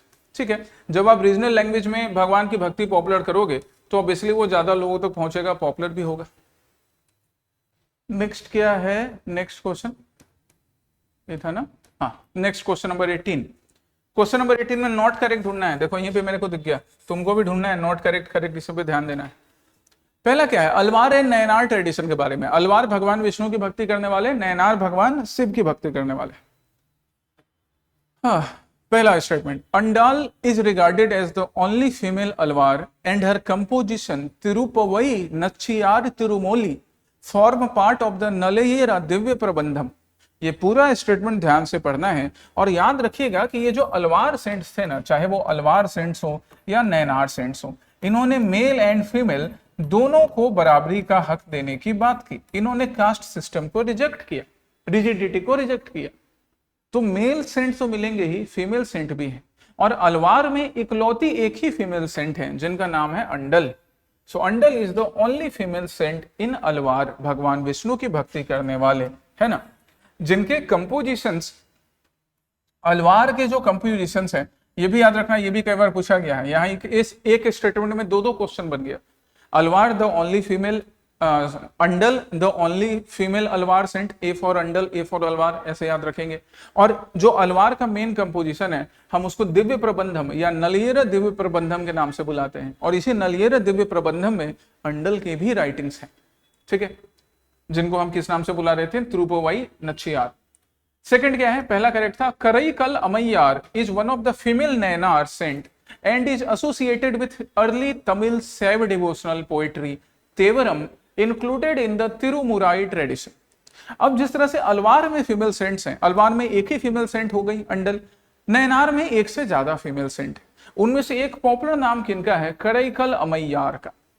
और करईकल अमैयार जो लेडी थी, नयनार फीमेल सेंट्स, इनके कंपोजिशन, नयनार का जो मेन कंपोजिशन होता है तेवरम, उसमें इंक्लूडेड है। तेवरम किनका हो गया? नयनार का। अब भगवान शिव जो हैं गुस्सा होने पर तांडव करने लगते हैं, तो भगवान शिव की भक्ति करने वाला कंपोजिशन तेवरम हो गया, जिसमें थोड़ा तेवर दिखा, इसे याद रखो, करेक्ट। थर्ड क्या है भाई? Mangayarkarasiyar and Isaignaniyar are also counted among the 63 Nayanars, but they are not primarily known for surviving literary corpus like Karaikal Ammaiyar. ये करक्कल अमैयार ये नयनार फीमेल सेंट थे। उसी तरह से मंगा करसरियार एंड इशंगैयार भी फीमेल सेंट्स, नयनार सेंट्स है, बट इनके कंपोजिशन ना अभी सर्वाइविंग नहीं है। होता क्या था कि भक्ति मूवमेंट के कई सेंट होंगे जिनके कंपोजिशन धीरे धीरे टाइम के साथ लॉस हो जाएंगे, कुछ के रह जाएंगे, जैसे करईकल अमैयार के हैं, जैसे अंडल के हैं। तीनों स्टेटमेंट करेक्ट है। पूछ रहा था नॉट करेक्ट, हम बोलेंगे नन ऑफ द अबव, क्योंकि सब करेक्ट था, है कि नहीं?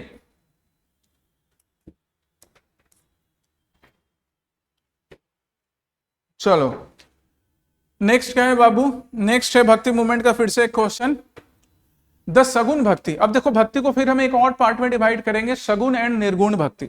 सगुण भक्ति हम वहां बुलाएंगे जहां पर भगवान की भक्ति होगी और साथ ही साथ उनके फिजिकल एट्रीब्यूट की भी बात होगी कि वो कैसे दिखते हैं। और निर्गुण भक्ति जहां भगवान की भक्ति होगी पर उनके फिजिकल एट्रीब्यूट्स की बात नहीं होगी, उनको निरंकार माना जाएगा, किसी आकार में किसी शेप में नहीं ढाला जाएगा, उसको निर्गुण भक्ति बुलाएंगे। क्लियर? चलिए पहला स्टेटमेंट क्या? द सगुण भक्ति tradition worshipped God with attributes and often accepted image worship. यही अभी मैंने तुमको बताया कि जब हम सगुण की बात कर रहे हैं, फिजिकल एट्रीब्यूट्स की बात कर रहे हैं, तो फिर तो इमेज वर्शिप भी वहां रहेगी या आइडल्स बनाए जाएंगे, जैसे मीराबाई सगुण भक्ति मूवमेंट की सेंट। निर्गुण भक्ति tradition emphasized a formless God, generally criticized ritualism and caste hierarchy. Correct है। निर्गुण भक्ति जैसे जो संत कबीर का था, गुरु नानक देव का था, वहां कोई फॉर्म नहीं बनाया जाएगा भगवान का या जिसकी वर्शिप की जा रही है, इसलिए रिजिडिटी पूरी तरह से रिजेक्टेड है। देखो सगुण भक्ति में भी रिजिडिटी रिजेक्टेड ही है, बट फिर भी सगुण भक्ति में थोड़ा बहुत कास्ट सिस्टम एग्जिस्ट करता है। कास्ट रिजिडिटी को भले रिजेक्ट करे, बट कास्ट सिस्टम एग्जिस्ट करता है। और जो निर्गुण भक्ति है उसमें नहीं एग्जिस्ट करता है कास्ट सिस्टम, हालांकि आगे जाके अनफॉर्चुनेटली ग्रुप्स बन जाएंगे, शुरू में नहीं करता था। Kabir and Guru Nanak are generally associated with Nirguna tradition, correct. Mirabai and Tulsidas are generally associated with Nirguna tradition, correct, नहीं correct, incorrect. Mirabai and Tulsidas जो थे वो तो भगवान कृष्ण की, राम की, विष्णु की वर्शिप कर रहे थे, तो यहाँ तो आकार है तो वो सगुण होगा ना बाबू, निर्गुण नहीं होगा ना। चलिए नेक्स्ट क्वेश्चन है भक्ति मूवमेंट में एक और भक्ति मूवमेंट के सेंट जो कि कर्नाटक में काफी पॉपुलर हुए। ठीक है, बैटरी चेक कर लें बाबू जरा स्पीकर का, पता चला आवाज बीच में कम हो गया। सही है। तो यहां पर हम किसकी बात करें, बसावन की। देखो बसावन जो है ना, इन्होंने कर्नाटक वाले रीजन में स्पेशली भक्ति मूवमेंट को काफी पॉपुलर किया। भगवान शिव की ही भक्ति यहाँ पॉपुलर होगी। बसावन भक्ति मूवमेंट के सेंट कर्नाटक में काफी पॉपुलर हुए, भगवान शिव की भक्ति पॉपुलराइज कर रहे हैं। और इनके जो कंपोजिशन है जो इन्होंने लिखा, तो बी फॉर बसावन, और इनके कंपोजिशन को हम क्या बोलेंगे, बी फॉर वाचन, वी बस कर देना, वाचन। चलिए पहला क्या है, Basavan was 12th century social reformer and philosopher associated with Karnataka, correct. The Lingayat Veera Shaiva tradition emphasized devotion to Shiva through the personal wearing and worship of Ishtalinga. अब एक चीज यहां ध्यान देने की बात है कि बसावन जो सेंट हैं, इनके जो फॉलोवर्स होंगे ना, ये अपने आप को लिंगायत बुलाते हैं। क्यों? क्योंकि ये गले में एक भगवान शिव का जो शिवलिंग होता है उसको पेंडेंट के रूप में पहनते हैं। जैसे बाहुबली में हमारा जो बाहुबली था ना, अमरेंद्र बाहुबली, क्या नाम था भाई उसका, प्रभास, उसके गले में तुमको एक पेंडेंट दिखेगा, शिवलिंग, सर्च कर लेना जाके, बाहुबली देखना। लिंगायत ट्रेडिशन को शोकेस कर रहा था, करेक्ट। हालांकि लिंगायत और वीर शैवाइट में एक डिफरेंस है, देखो मैंने यहां भी लिख दिया है, कुछ लोग इसको सेम मानते हैं, बट याद रखिएगा कि लिंगायत तो किसके फॉलोवर्स हो गए, बसावन के, और वीर शैवाइट बसावन से पहले से चले आ रहे थे, जो वैदिक रिचुअल्स को, ट्रेडिशन को फॉलो कर रहे थे। वर्शिप लिंगायत और वीर शैवाइट दोनों करेंगे भगवान शिव के ही, बट लिंगायत हो गए बसावन के primary followers, Veera Shaivite even उनके पहले से भी चले आ रहे थे। Basavan's followers compose devotional poems known as Vachana in Kannada, correct है। नॉट करेक्ट पूछ रहा था, अच्छा नॉट करेक्ट पूछ रहा है, तो यहां पर ऑल थ्री नहीं, यहां पे तीनों करेक्ट हैं, इसको सही कर लो, ये गलती से मिसटाइप हो गया है, ठीक है। नॉट करेक्ट पूछ रहा है, हम क्या चूज करेंगे, नन ऑफ द एबव। चलो अभी अपलोड करने के टाइम में मैं सही कर दूंगा, बट तुम भी यहां नोटिस कर लेना, गलती से मेरे से मिस्टेक हो गया, बट मैंने तो सही कर लिया, तुमको प्रीलिम्स में नहीं करना है बाबू। नेक्स्ट क्या है, सूफीज्म के ऊपर। तो जैसे हिंदुइज्म में हमने भक्ति मूवमेंट देखा, चाहे वो श्रीमंत शंकर देव जी का हो, चैतन्य महाप्रभु का हो, अलवार नयनार सेंट्स का हो, बसावन का हो, कबीर का हो, उसी तरह से भक्ति मूवमेंट इस्लाम में भी शुरू हुआ। इस्लाम में भक्ति मूवमेंट ऐसे शुरू हुआ कि इस्लाम में जो भी ऑर्थोडॉक्स प्रैक्टिसेस चल रहे थे, जो शरिया में लिखा था, कुछ लोगों ने बोला कि हम शरीयत को नहीं मानेंगे, हम अपने गॉड को, अपने अल्लाह को अपना मुर्शिद मानेंगे। मुर्शिद माने बिलव्ड। वो गाना है ना, ए दिल मुश्किल का, मुर्शिद मेरा, मुर्शिद मेरा, तो खाली गाना सुनते हो, मीनिंग भी कभी सोचा करो। मुर्शिद का मतलब होता है बिलव्ड। तो इन्होंने बोला कि हमारा जो अल्लाह है वो हमारा मुर्शिद है, हमारा प्रियतम है, और जब हमारा मुर्शिद है तो हम उसके सामने डांस करेंगे, हम उसके सामने गाना गाएंगे। ऑर्थोडॉक्स इस्लाम में डांस और गाना बैन था, इन्होंने बोला हम क्यों नहीं गाएंगे भाई, हमारा बिलव्ड है। तो ये भक्ति मूवमेंट, और ये हिंदुइज्म में भी तुम ऑब्जर्व करोगे, जहां भी भक्ति मूवमेंट है ना, वहां पे डांस गाना बहुत, क्योंकि कोई अपने बिलव्ड के सामने बैठकर झुक कर सलाम थोड़ी करता है, अगरबत्ती और हवन थोड़ी दिखाता है, गाना ही तो गाता है कि नहीं। तो वही चीज यहां थी। चलिए पहला स्टेटमेंट क्या, Sufism emphasized inner spiritual experience, love of God and guidance under a spiritual master. बिल्कुल, सूफीज्म में अब एक चीज स्टार्ट किया जाएगा, यहां पर एक मास्टर होंगे, मतलब एक पीर होंगे, जो सूफीज्म के ट्रेडिशन को स्टार्ट करेंगे, जो इस्लाम में भक्ति का फॉर्म लेकर आएंगे, और इनके जो डिसाइपल्स होंगे ना, इनके जो स्टूडेंट्स होंगे, हम उनको बोलेंगे मुरीद। आगे जाके ये मुरीद सीनियर हो जाएंगे, इनमें से कुछ मुरीद पीर का स्टेटस ले लेंगे, और फिर इनके अगले मुरीद बन जाएंगे, और फिर ये ट्रेडिशन ऐसे चलता रहेगा। यही पीर मुरीद ट्रेडिशन है सूफीज्म का। Master student tradition. सेकंड क्या है, खानकाह, ये सब प्लेसेस हैं एनसीईआरटी में मेंशन्ड है बाबू, एनसीईआरटी में ये सब प्लेसेस मेंशन्ड है आर्ट एंड कल्चर के, याद रखिएगा। खानकाह क्या लिखा हुआ है, khanqah was a Sufi hospice और centre where disciples gathered around a saint. सही बात है, खानकाह वो प्लेस होता था जहां पे इनके मुरीद या डिसाइपल आते थे अपने पीर के साथ रहने के लिए, उनसे शिक्षा लेने के लिए, उनकी बातें सुनने के लिए। इसी को हम खानकाह बोलेंगे, उनके रहने की जगह। और जब उनकी डेथ हो जाएगी तो उनको जहां दफनाया जाएगा हम उनको दरगाह बोलेंगे, बुझे। फिर क्या है, third, first and second correct था। थर्ड क्या है, sama refers to devotional listening often involving music और कवाली इन सम सूफी ट्रेडिशन। बिल्कुल, जब सूफी सेंट ने बोला कि जब हमारा वो जो भगवान है, जो अल्लाह है, वो मुर्शिद है, तो हम उसके परफॉर्मेंस में गाना गाएंगे, डांस करेंगे। इसी को क्या बोला गया, समा, समा परफॉर्मेंस। ये शब्द भी याद रखिएगा। Sufism emphasize the idea of spiritual guide और पीर, ये भी करेक्ट है। तीनों स्टेटमेंट 1, 2, 3 एंड 4 आर करेक्ट है ना। All the 4 statement are correct there. चलिए और देखिए हम जरा सूफीज्म के बारे में, यहां हम अलग अलग सूफी सिलसिला के बारे में बात करेंगे। देखो जैसे अभी मैंने तुमको डांस में बताया था या नॉर्दर्न हिंदुस्तानी म्यूजिक में बताया था कि अलग अलग सिलसिला बनते हैं, वहां पर अलग अलग घराना बनाता है ना, कि एक डांस टीचर थे, उन्होंने अपना एक ग्रुप बना लिया, उसको हम बोलेंगे लखनऊ घराना, जयपुर घराना। तो यहाँ पर भी सूफी सेंट्स जो थे ना, उनका अलग अलग ग्रुप बनेगा, हम उनको सूफी सिलसिला बोलेंगे।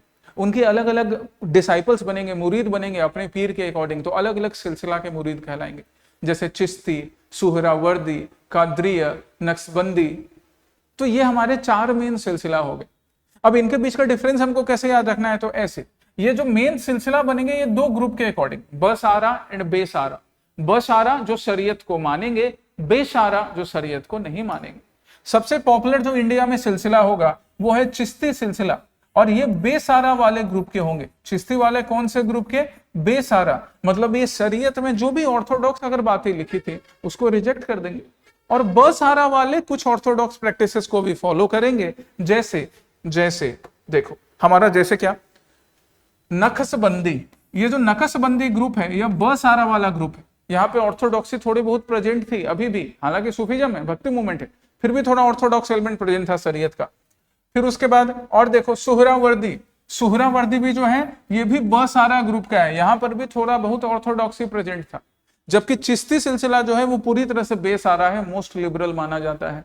और उसके अलावा जो हमारा कादरिया सिलसिला है, कादरिया ना दोनों का बैलेंस था, बेसारा और बसारा का बैलेंस है कादरिया। अब ये क्वेश्चन बना सकते हो। पहला क्या है, the Chishti order became popular in India due to its emphasis on love, tolerance, charity, distance from political power. Chishti सिलसिला के जो सेंट थे ना, जो भक्ति मूवमेंट के सेंट थे चिश्ती के, जैसे शेख मोइनुद्दीन चिश्ती, निजामुद्दीन औलिया, इन लोगों ने अपने आप को राजा के पेट्रोनेज से दूर रखा बाबू। ठीक है, राजा के पेट्रोनेज से उन्होंने अपने आप को दूर रखा कि नहीं भाई हमको राजा का पेट्रोनेज नहीं चाहिए। वहीं दूसरी तरफ ये जो सुहरावर्दी हैं, देखो सुहरावर्दी कौन सा ग्रुप है सुहरावर्दी का, बसारा, शरीयत को फॉलो भी करते थे और राजा के पेट्रोनेज को भी पसंद करते थे, सुहरावर्दी वाला ग्रुप। सेकंड क्या है, Khwaja Moinuddin Chishti is associated with Ajmer, even he is also considered as the founder of Chishti silsila, ये भी माना जाता है। वहां पे थोड़ा डिस्प्यूट भी है बट फिर भी ये क्वेश्चन कई जगहों पर सही माना गया है। थर्ड क्या है, the Suhrawardi order generally maintained closer relation with political authorities than the Chishtis. सही बात है, जो सुहरावर्दी वाला हमारा ग्रुप है ना, इसने चिश्ती ने अपने आप को दूर रखा रॉयल पेट्रोनेज से, बट सुहरावर्दी ने अपने आप को रॉयल पेट्रोनेज के पास रखा, क्लोज रखा। Nizamuddin Auliya was a prominent saint of the Suhrawardi order. नहीं, निजामुद्दीन औलिया जो है दिल्ली के निजामुद्दीन औलिया, जहां पर रणबीर कपूर जाकर गाना गाएगा कुन फाया, वो चिश्ती सिलसिला के हैं बाबू, लिबरल हैं, चिश्ती सिलसिला के। ठीक है, नेक्स्ट आ जाओ।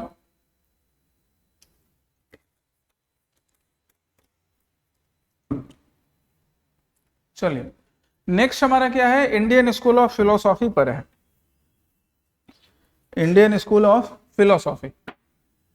तो इंडियन स्कूल ऑफ फिलोसॉफी की हम बात करें, इंडियन स्कूल ऑफ फिलोसॉफी देखो समझो, पहले इंडियन स्कूल ऑफ फिलोसॉफी को ना हम 2 पार्ट में डिवाइड कर लेंगे।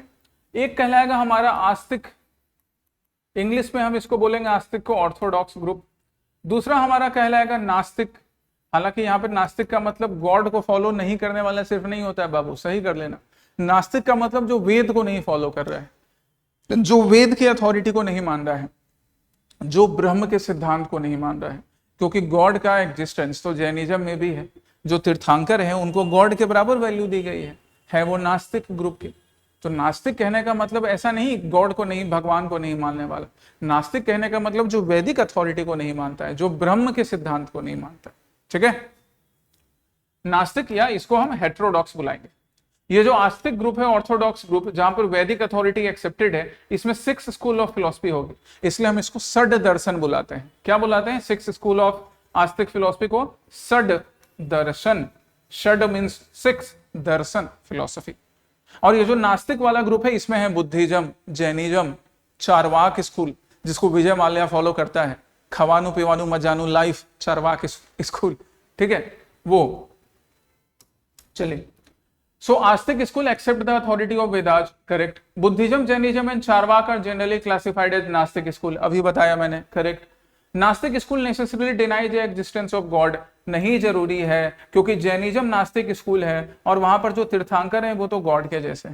तो स्टेटमेंट क्या लिखना चाहिए? नास्तिक school deny the existence of वैदिक अथॉरिटी, तब सही होगा। ठीक है, थर्ड इस वजह से रॉन्ग हो गया। सांख्य, योग, न्याय, वैशेषिका, मीमांसा, वेदांत आर द 6 ऑर्थोडॉक्स स्कूल और पार्ट ऑफ षड दर्शन, करेक्ट। अभी मैं तुमको इनके बारे में समझाऊंगा, सांख्य, न्याय, इनके बारे में। ये एक्चुअली में षड दर्शन के पार्ट। तो 1, 2 and 4 आर करेक्ट। करेक्ट ढूंढना था या इनकरेक्ट, तुम आंसर में देख के चूज कर लेना। अब जरा इन स्कूल ऑफ फिलोसफी के बारे में समझ लो, षड दर्शन के बारे में। षड दर्शन है ना, षड दर्शन, 6 स्कूल ऑफ ऑर्थोडॉक्स फिलोसफी, जो वैदिक अथॉरिटी पे बिलीव रखते हैं। क्या क्या चीज याद रखना है, इससे रिलेटेड प्रैक्टिस क्वेश्चन भी देने वाला हूं। सबसे इंपॉर्टेंट चीज, सबसे पहले क्या, सही चल रहा है वीडियो? हाँ, सबसे पहले क्या, सबसे जो पुरानी और फर्स्ट ऑर्थोडॉक्स फिलोसफी है वो है सांख्य स्कूल। यहाँ पे ऑर्थोडॉक्स कहने का मतलब पुराना नहीं होता है, पुराना मतलब कि दबे हुए ख्यालों वाला नहीं है। यहाँ ऑर्थोडॉक्स कहने का मतलब कि जो एंशियंट टाइम से चला रहा है ना, ये इंग्लिश वर्ड का मीनिंग ध्यान रखना है। तो जो सबसे पहली ऑर्थोडॉक्स फिलोसफी है, आस्तिक फिलोसफी है, वो है सांख्य फिलोसफी, गिवन बाय महर्षि कपिल। महर्षि कपिल ने दिया था। और यहाँ पे इन्होंने 2 एलिमेंट के बारे में बताया था कि सब चीज का निर्माण बस 2 एलिमेंट से होता है, एक होता है पुरुष और दूसरा है प्रकृति। ये जो पुरुष है ना, पुरुष में ही जैसे हम जो सोल की बात करते हैं, सोल ये पुरुष में आएगा। कॉन्शियसनेस की बात कर रहे हैं, ये पुरुष में आएगा। और प्रकृति जो है, ये एलिमेंट्स है, ये चेंज होते रहता है और इस तरह से समाज का फॉर्मेशन होता है, पुरुष एंड प्रकृति। पुरुष का चेंज नहीं होगा, प्रकृति का चेंज होता रहता है। प्रकृति में ही वो 3 एलिमेंट बताए जाएंगे जो खाने में भी बनाया जाता है ना, सत्व गुण, तमस गुण एंड रजस गुण, प्रकृति में ही। तो ये सांख्य स्कूल था। हालांकि आगे जाकर फिर उसको भी डिफाइन किया जाएगा कि सिर्फ 2 एलिमेंट नहीं है, 2 से ज्यादा है, देखेंगे। फिर है योग स्कूल ऑफ फिलोसफी। योग स्कूल के फाउंडर है महर्षि पतंजलि। इन्होंने सांख्य स्कूल को तो फॉलो किया ही, सांख्य सबसे पुराना है, सबसे पहला है, तो सब लोग उसको आगे फॉलो करेंगे।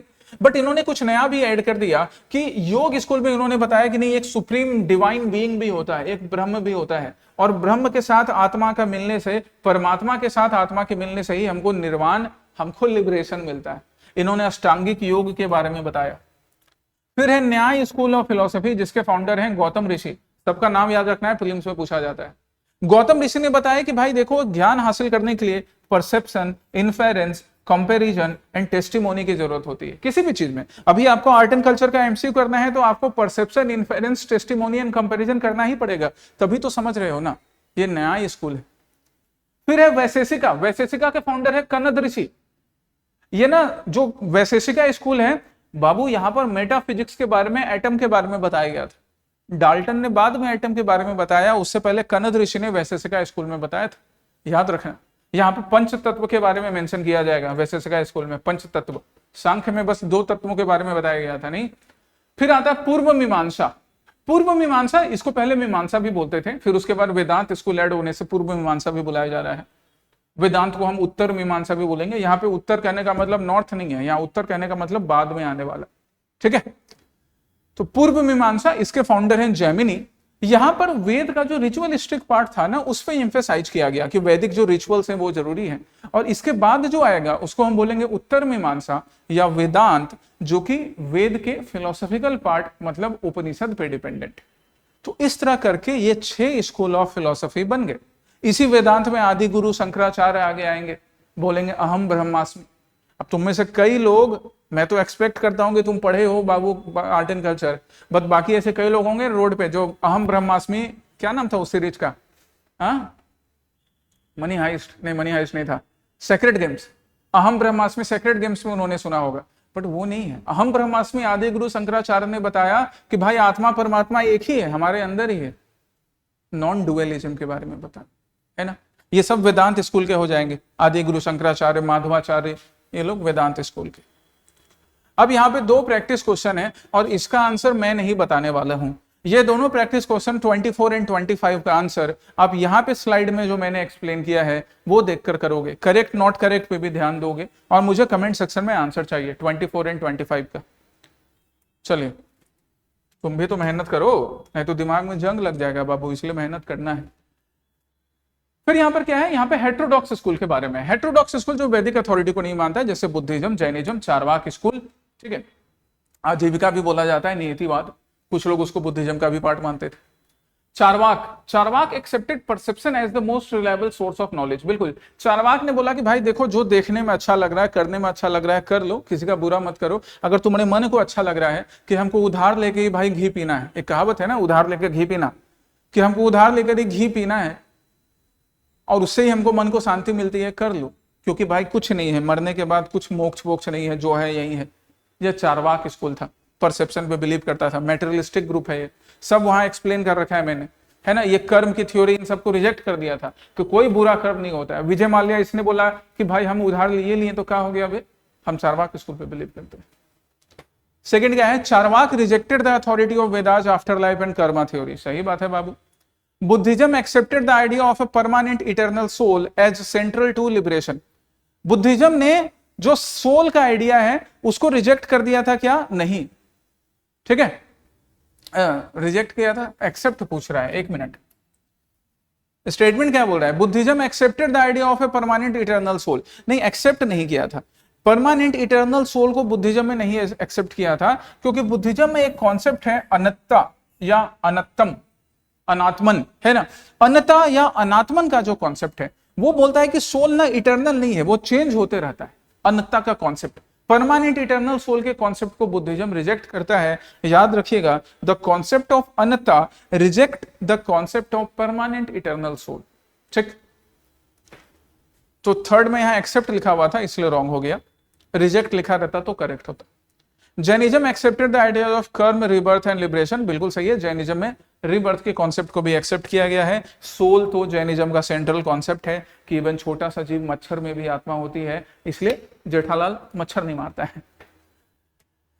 नेक्स्ट क्या है भाई, अब पेंटिंग्स पर हम आ जाते हैं। पेंटिंग्स, तो पेंटिंग्स हम शुरू करेंगे सबसे पहले cave paintings pre historic time में, जब इंसान जंगलों में रहता था और जंगल में जानवर मारकर या बाकी फ्रूट्स तोड़कर खाता था, पर उसके जिंदगी में तब भी आर्ट एंड कल्चर था, वो बार्बरिक नहीं था। बार्बरिक तो हम लोग आज के लोग हैं, कई लोग जो भले कपड़ा लत्ता पहनते हो, मोबाइल फोन यूज करते हो, लेकिन सारे गलत काम करते हैं।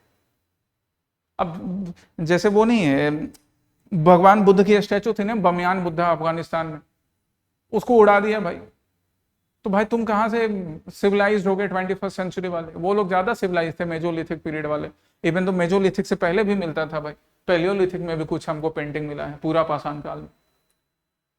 सो रॉक पेंटिंग क्या लिखा हुआ है, भीमबेटका रॉक शेल्टर्स। भीमबेटका कहां पर है बाबू, मध्य प्रदेश में, सब लिखा है यहाँ पर, समझते जाओ, तो पढ़ने का काम बाद में करना।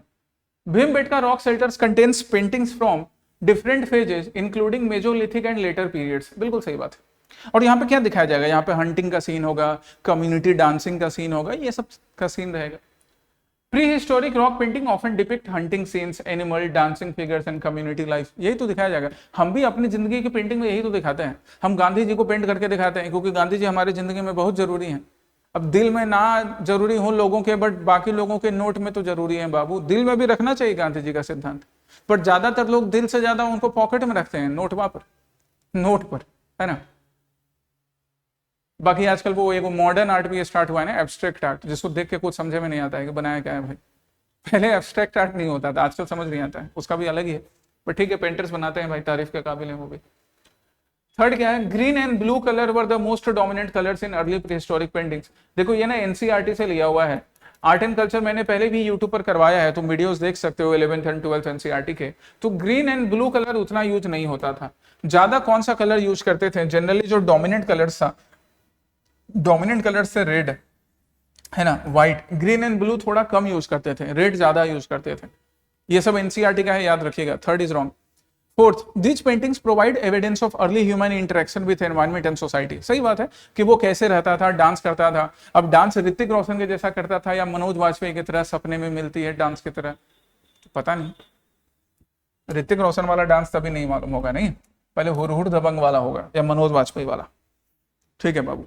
Next, Ajanta painting. अब अजंता पेंटिंग्स के बारे में एक चीज याद रखिएगा कि अजंता पेंटिंग का प्राइमरी थीम है बुद्धिज्म। तो भगवान बुद्ध के लाइफ से रिलेटेड जो सीन्स होंगे, स्पेशली जो महायान बुद्धिज्म बनेगा, जहां भगवान बुद्ध की स्टैचू बनाकर, पेंटिंग बनाकर वर्शिप की जाने लगेगी, वो अजंता केव्स में पेंट किया जाएगा। महाराष्ट्र में अजंता, अजंता एलोरा दो वहीं पर है, महाराष्ट्र। ठीक है, तो पहला स्टेटमेंट क्या, Ajanta caves are mainly associated with Buddhist theme. Correct है, याद रखिएगा, इनका मेन थीम क्या है अजंता का, Buddhism. The paintings include scenes from Jataka stories. जातक स्टोरीज मतलब भगवान बुद्ध के पिछले जन्म से रिलेटेड, भगवान बुद्ध से रिलेटेड फोक टेल्स को यहाँ पर पिछले जन्म से रिलेटेड और बाकी फोक टेल्स जातक स्टोरी में लिखी गई है। करेक्ट है, उसको पेंट किया जाएगा। Ajanta paintings were executed mainly using the true fresco technique on wet plaster. देखो अब दीवार पे जो पेंटिंग बनाते हैं ना, मुराल पेंटिंग, उसका दो टाइप था। एक हो जाएगा फ्रेस्को। ये फ्रेस्को में क्या होगा कि दीवार पे अभी प्लास्टर किया गया, अब वो प्लास्टर चाहे ये अभी जो प्लास्टर हो पेरिस से उससे किया जाए, पहले वो नहीं था, तो मान लो सपोज कि एक लेयर लगाया गया गोबर का, काऊ डंग का, लगाते हैं ना लोग, आज भी तो यूज करते हैं ना, या बाकी किसी मिनरल का, और वो फ्रेश है, अभी सूखा नहीं है, उसके ऊपर पेंटिंग बना दिया, बड़ा परमानेंट होता था, क्योंकि वो जो प्लास्टर किया गया है ना उसके साथ साथ सूखता था। और दूसरा एक होता था टेम्परा, जिसमें पहले प्लास्टर को सूखने दिया गया फिर पेंटिंग किया गया, जो हम लोग आजकल करते हैं अपने फ्लाईओवर की दीवारों पर, ये टेम्परा नेचर का हो गया। तो अजंता में जो पेंटिंग्स है ना, ये मेनली फ्रेस्को से बनाए गए थे, ये गलत है। यहाँ पे फ्रेस्को और टेम्परा दोनों यूज किया गया था, ठीक है, अलग अलग टेक्निक यूज की गई थी। Third is wrong. Padmapani and Vajrapani Buddhist. Padmapani and Vajrapani Buddhist ये अजंता पेंटिंग के बेस्ट एग्जांपल हैं, स्पेशली कहां पर, केव नंबर 1 पर। पद्मपाणी बुद्धिस्ट थे, जिनके हाथ में, पानी मीन्स हाथ, यहाँ पे पानी मतलब जल नहीं है, यहाँ पानी मीन्स हाथ, तो जिनके हाथ में पद्म का पुष्प हो, कंपेशन को दिखाने वाले बोधिस्त्व पद्म पाणी, यही अजंता केव में है।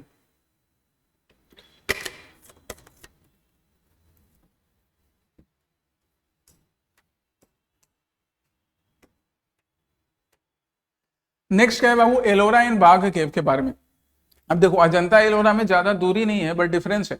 अजंता का प्राइमरी थीम था बुद्धिज्म, और एलोरा में बुद्धिज्म, जैनिज्म, हिंदुइज्म तीनों है। इसका कहने का मतलब क्या होगा कि वो सेकुलर इमेज का है।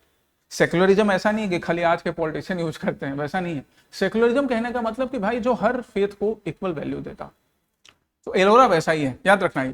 Ellora caves represent Buddhist, Hindu and Jain religious tradition, इसलिए सेकुलर बुलाते हैं, ठीक है, पूछा है पहले भी।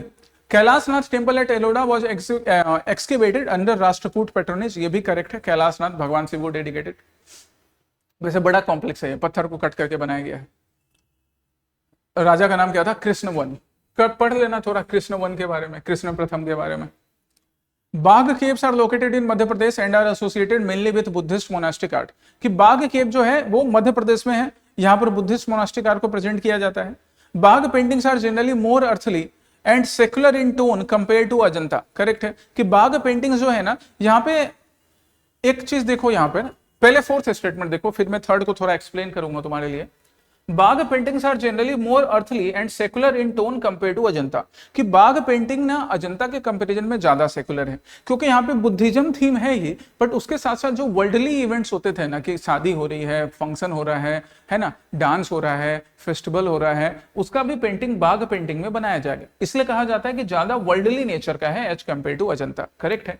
और थर्ड में जो मैंने लिखा था कि मेनली बुद्धिस्ट मोनास्टिक आर्ट से रिलेटेड है, कहने का मतलब कि बुद्धिस्ट जो पेंटिंग अजंता में बनाई गई थी, जो तरीका यूज किया गया था, जो स्टाइलिस्टिक एलिमेंट्स यूज किए गए थे, है ना, स्टाइलिस्टिक एलिमेंट्स, वो स्टाइलिस्टिक एलिमेंट के सिमिलर है।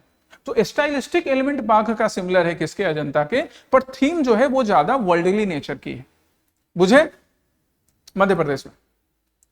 नेक्स्ट हमारा क्या, Mughal painting. Mughal painting, Mughal painting में चलो आते हैं मुगल पेंटिंग।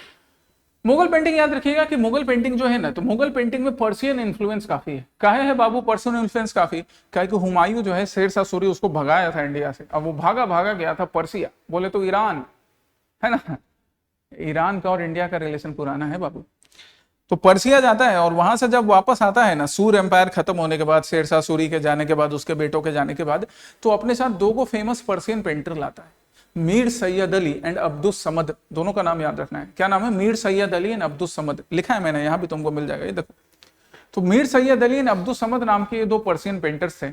इन्होंने यहाँ पर पेंटिंग, जो मुगल पेंटिंग थी ना, उसको एक नया डायरेक्शन दिया, मुगल पेंटिंग को एक नया फॉर्म दिया, ये चीज हम देखेंगे।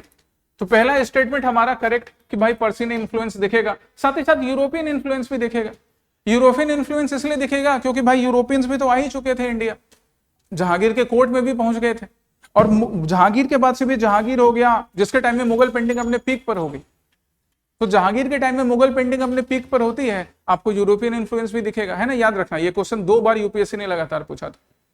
अकबर के टाइम में एडमिनिस्ट्रेशन काफी अच्छा होता है, बाकी सारी चीजें होती हैं, रेवेन्यू एडमिनिस्ट्रेशन, कोर्ट एडमिनिस्ट्रेशन, मनसबदारी।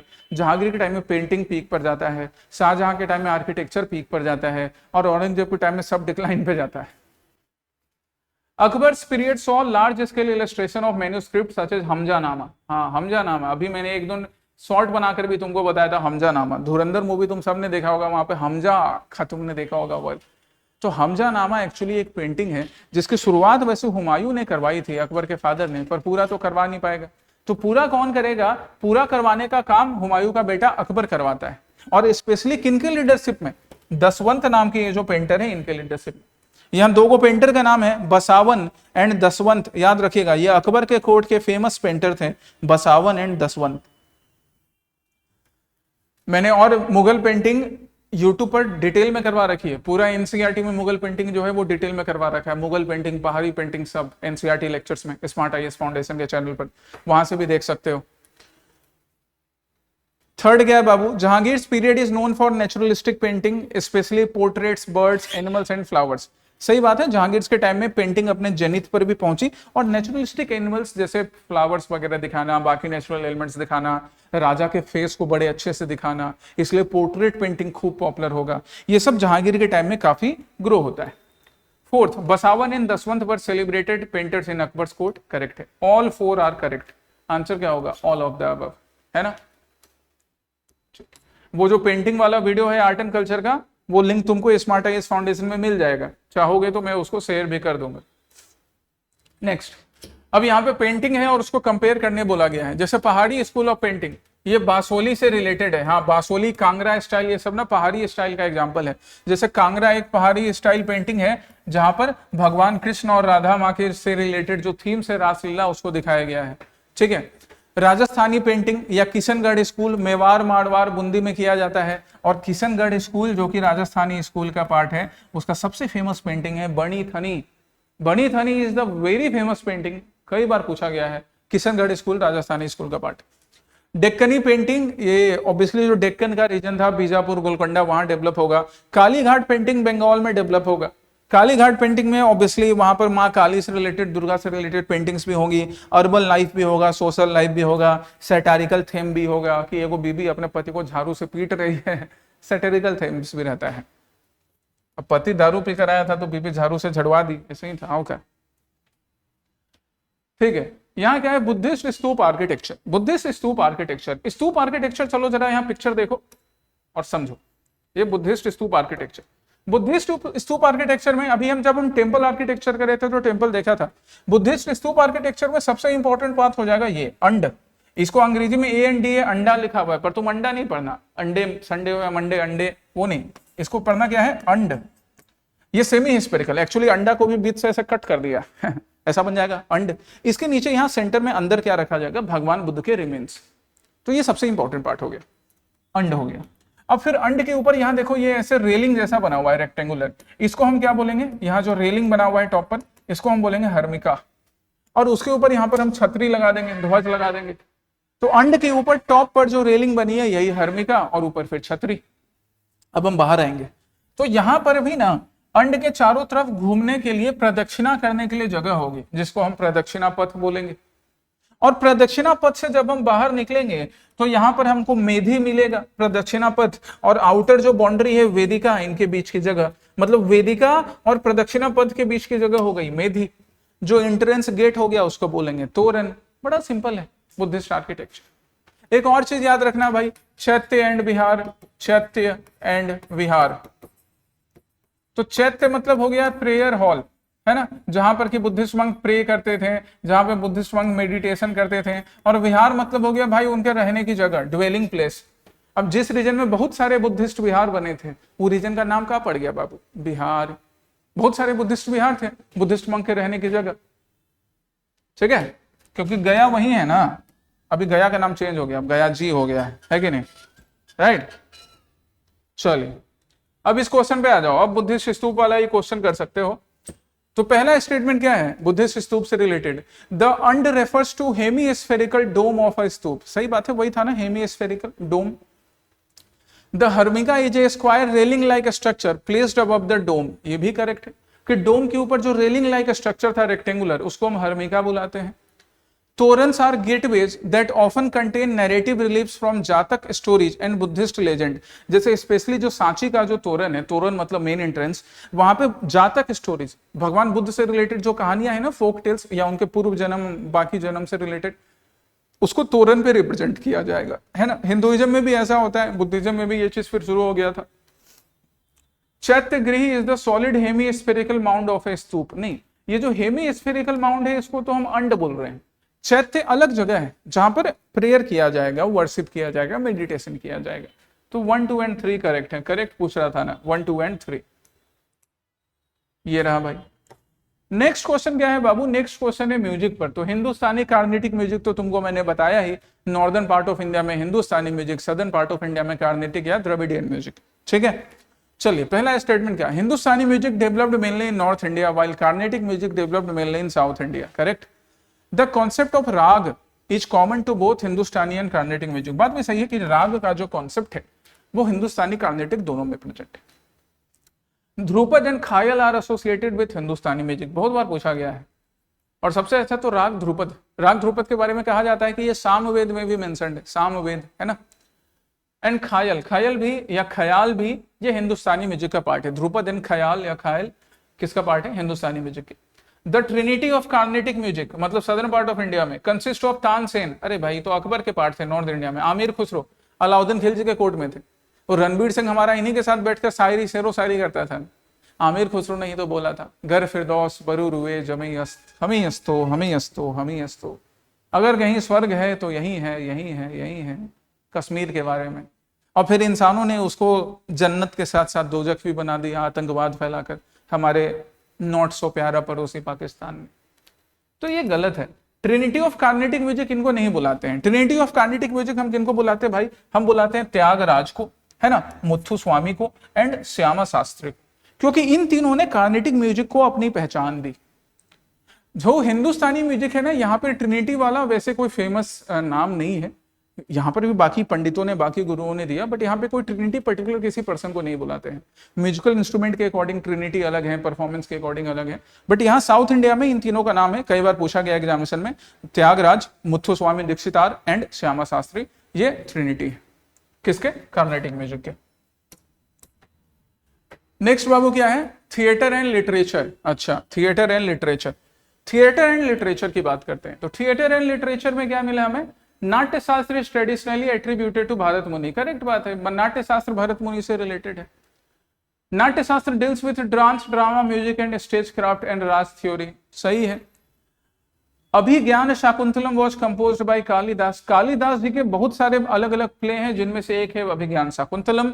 उनकी बाकी प्ले के बारे में भी तुम नाम एटलीस्ट पढ़ लेना। किसके कोर्ट में थे कालिदास, किसके कोर्ट के नवरत्न थे, तुम कमेंट सेक्शन में बताओगे। मृच्छकटिका, मृच्छकटिका उज्जैन जो शहर है ना, उसी के बैकग्राउंड पर है, वहीं की कहानी है। कंपोज्ड बाय बाण भट्ट। नहीं, बाण भट्ट ने हर्षचरित लिखा है। मृच्छकटिका लिखने का काम किया है शूद्रक ने। शूद्रक नाम के हमारे अगेन एक प्ले राइट है जिन्होंने मृच्छकटिका लिखा। बाण भट्ट ने हर्षचरित और कादंबरी लिखने का काम किया है। ये भी याद रखिएगा, ये भी आर्ट एंड कल्चर से रिलेटेड पीवाईक्यू का पार्ट था। नेक्स्ट आ जाओ, नेक्स्ट है हमारा क्या, Gandhara Mathura and Amaravati school of art. Gandhara Mathura and Amaravati school of art. Gandhara art याद रखिएगा कि इंडिया के नॉर्थ वेस्टर्न पार्ट में डेवलप होगा, जिसमें इंडियन एलिमेंट भी हैं, इंडियन एलिमेंट भी। Gandhara art north western part में, जिसमें इंडियन प्लस ग्रीक एलिमेंट भी हैं। अलेक्जेंडर के साथ जो ग्रीक आए थे, कुछ रह गए थे, तो गांधार आर्ट में इंडो ग्रीक एलिमेंट है। मथुरा इंडिजीनियस है, अमरावती इंडिजीनियस है, भारतीय। Gandhara art shows strong Greco Roman influence and commonly used grey schist stone. सही बात है, यहां पर जो बनाया जाएगा ना, तो जैसे ग्रीक के जो गॉड्स बनाए जाते थे या राजा बनाए जाते थे, उनके फिजिकल फीचर्स काफी दिखाए जाते थे। मस्कुलर बॉडी बनाने का काम करना है ना, वेवी हेयर बनाने का काम करना, तो ये सब गांधार आर्ट के फीचर है। पढ़ लेना एक बार तुम लोग, है ना। फोल्ड्स जो होंगे कपड़े के, उसमें ड्रेपरी पूरी होगी, मतलब एकदम अच्छे से ड्रैप कर करके कपड़ा बनाया जाएगा, फोल्ड दिखा दिखा के।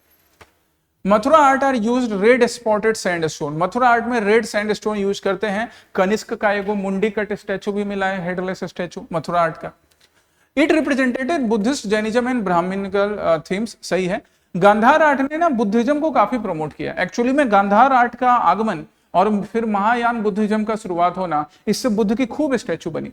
बुद्ध की स्टैचू वैसे अमरावती आर्ट में भी बनेगी, मथुरा आर्ट में भी बनेगी, पर गांधार आर्ट में कुछ ज्यादा ही पॉपुलर हुई। Third, Amravati art is associated with the lower Krishna valley and is known for narrative reliefs on Buddhist theme. Correct है कि अमरावती आर्ट ये कृष्णा रिवर के लोअर कृष्णा वैली में डेवलप होगा, और यहां पर ना नैरेटिव थीम्स में, मतलब यहां पर ना कहानी के जैसा पेंटिंग लिखा जाएगा। मतलब एक स्कल्पचर नहीं बनेगा, पेंटिंग नहीं है, स्कल्पचर। एक स्कल्पचर नहीं बनेगा, सीरीज ऑफ स्कल्पचर बनेगा, पूरी कहानी को दिखाते हुए। Narrative art. यहाँ पे व्हाइट हम लोग स्टोन यूज करेंगे, व्हाइट संगमरमर यूज करेंगे अमरावती आर्ट में, ठीक है। व्हाइट लाइमस्टोन यूज करते हैं अमरावती आर्ट में।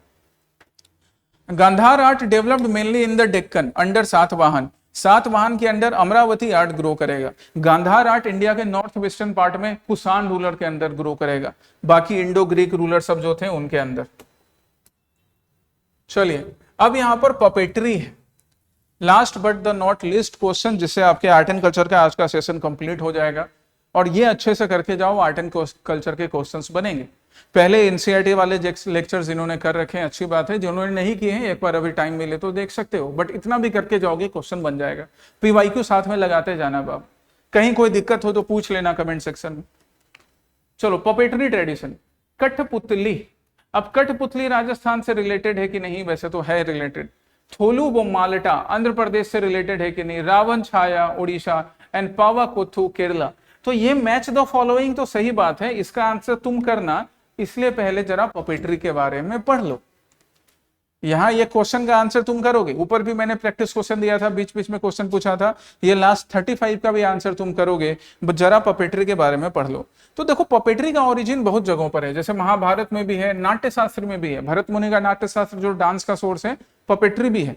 महाभारत में भी भगवान श्री कृष्ण ने बोला था कि मैं ही हूं जो सबको अपने आदेश पर चलाता हूं, तो वो भी पपेटर कहे जाते हैं और हम सब लोग उनकी puppets, right. Indus valley civilization में भी पपेट्री का एग्जांपल मिलता है। अलग अलग टाइप है, जैसे स्ट्रिंग पपेट्री, जिनको स्ट्रिंग्स के थ्रू चलाया जाएगा। सबसे पॉपुलर एग्जांपल हो गया कठपुतली राजस्थान का, और एग्जांपल हो गया गोम्बे आटा कर्नाटक का, है ना। यह यक्षगान ट्रेडिशन जो है ना, याद करो, यक्षगान ट्रेडिशन मैंने आज बताया, तो गोम्बे आटा इस यक्षगान ट्रेडिशन से भी रिलेटेड है, कर्नाटक का। फिर क्या है? बोमा लट्टम, जहां पे लट्टम आया वो हो गया तमिलनाडु। यहाँ पे सबसे हेवी, याद रखिएगा, ये एक खुद अपने आप में एक प्रीलिम्स का क्वेश्चन है, सबसे largest and heavy puppet, string puppet कहाँ बनाए जाते हैं? बोमा लट्टम में। और बोमा लट्टम कहाँ से रिलेटेड है? Tamil Nadu. Bommalattam heaviest and largest string puppet, Tamil Nadu. फिर दूसरा टाइप हो गया शैडो पपेट्री का, जहां पर ऐसे लाइट पड़ेगी और सामने वहां स्क्रीन पर शैडो से दिखाया जाएगा। मतलब स्क्रीन के सामने ऑडियंस की तरह तुम बैठोगे, पीछे से ऐसे पपेट्री रहेगी, लाइट थ्रो किया जाएगा, शैडो से दिखाया जाएगा। One of the most important है Tholu बोमालटा, Andhra Pradesh, shadow puppetry. Shadow puppetry है आंध्र प्रदेश का थोलू बोमालटा, ठीक है। तोगालू गोम्बे आटा कर्नाटक, जैसे गोम्बे आटा सिर्फ था स्ट्रिंग पपेट्री, कहा गया ये, और तोगालू गोम्बे आटा क्या हो गया? शैडो पपेट्री, वहीं का, कर्नाटक का। फिर तोलपावो कोथू, तोलपावो कोथू केरला का शैडो पपेट्री। तो मतलब कर्नाटक से हमको 2 को मिला, गोम्बे आटा एंड थोगालू गोम्बे आटा। तमिलनाडु से हमको मिला बोमालट्टम। केरला से हमको मिल चुका है थोल पावकुत्तु। रावण छाया, रावण छाया का भी नाम लिख लो बाबू, रावण छाया का नाम नहीं लिखे, यहां लिख लो रावण छाया। रावण छाया, रावण छाया शैडो पपेट्री, ये उड़ीसा में, वेस्ट बंगाल में काफी प्रैक्टिस की जाएगी, है ना। रावण छाया ये भी शैडो पपेट्री है।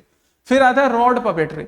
रॉड पपेट्री जैसे वेस्ट बंगाल में पुतुल नाच, उड़ीसा में, आसाम में रॉड पपेट्री, यहाँ एक रॉड के अकॉर्डिंग पपेट बनाया जाता है, इसको पुतुल नाच बुलाते हैं, है ना।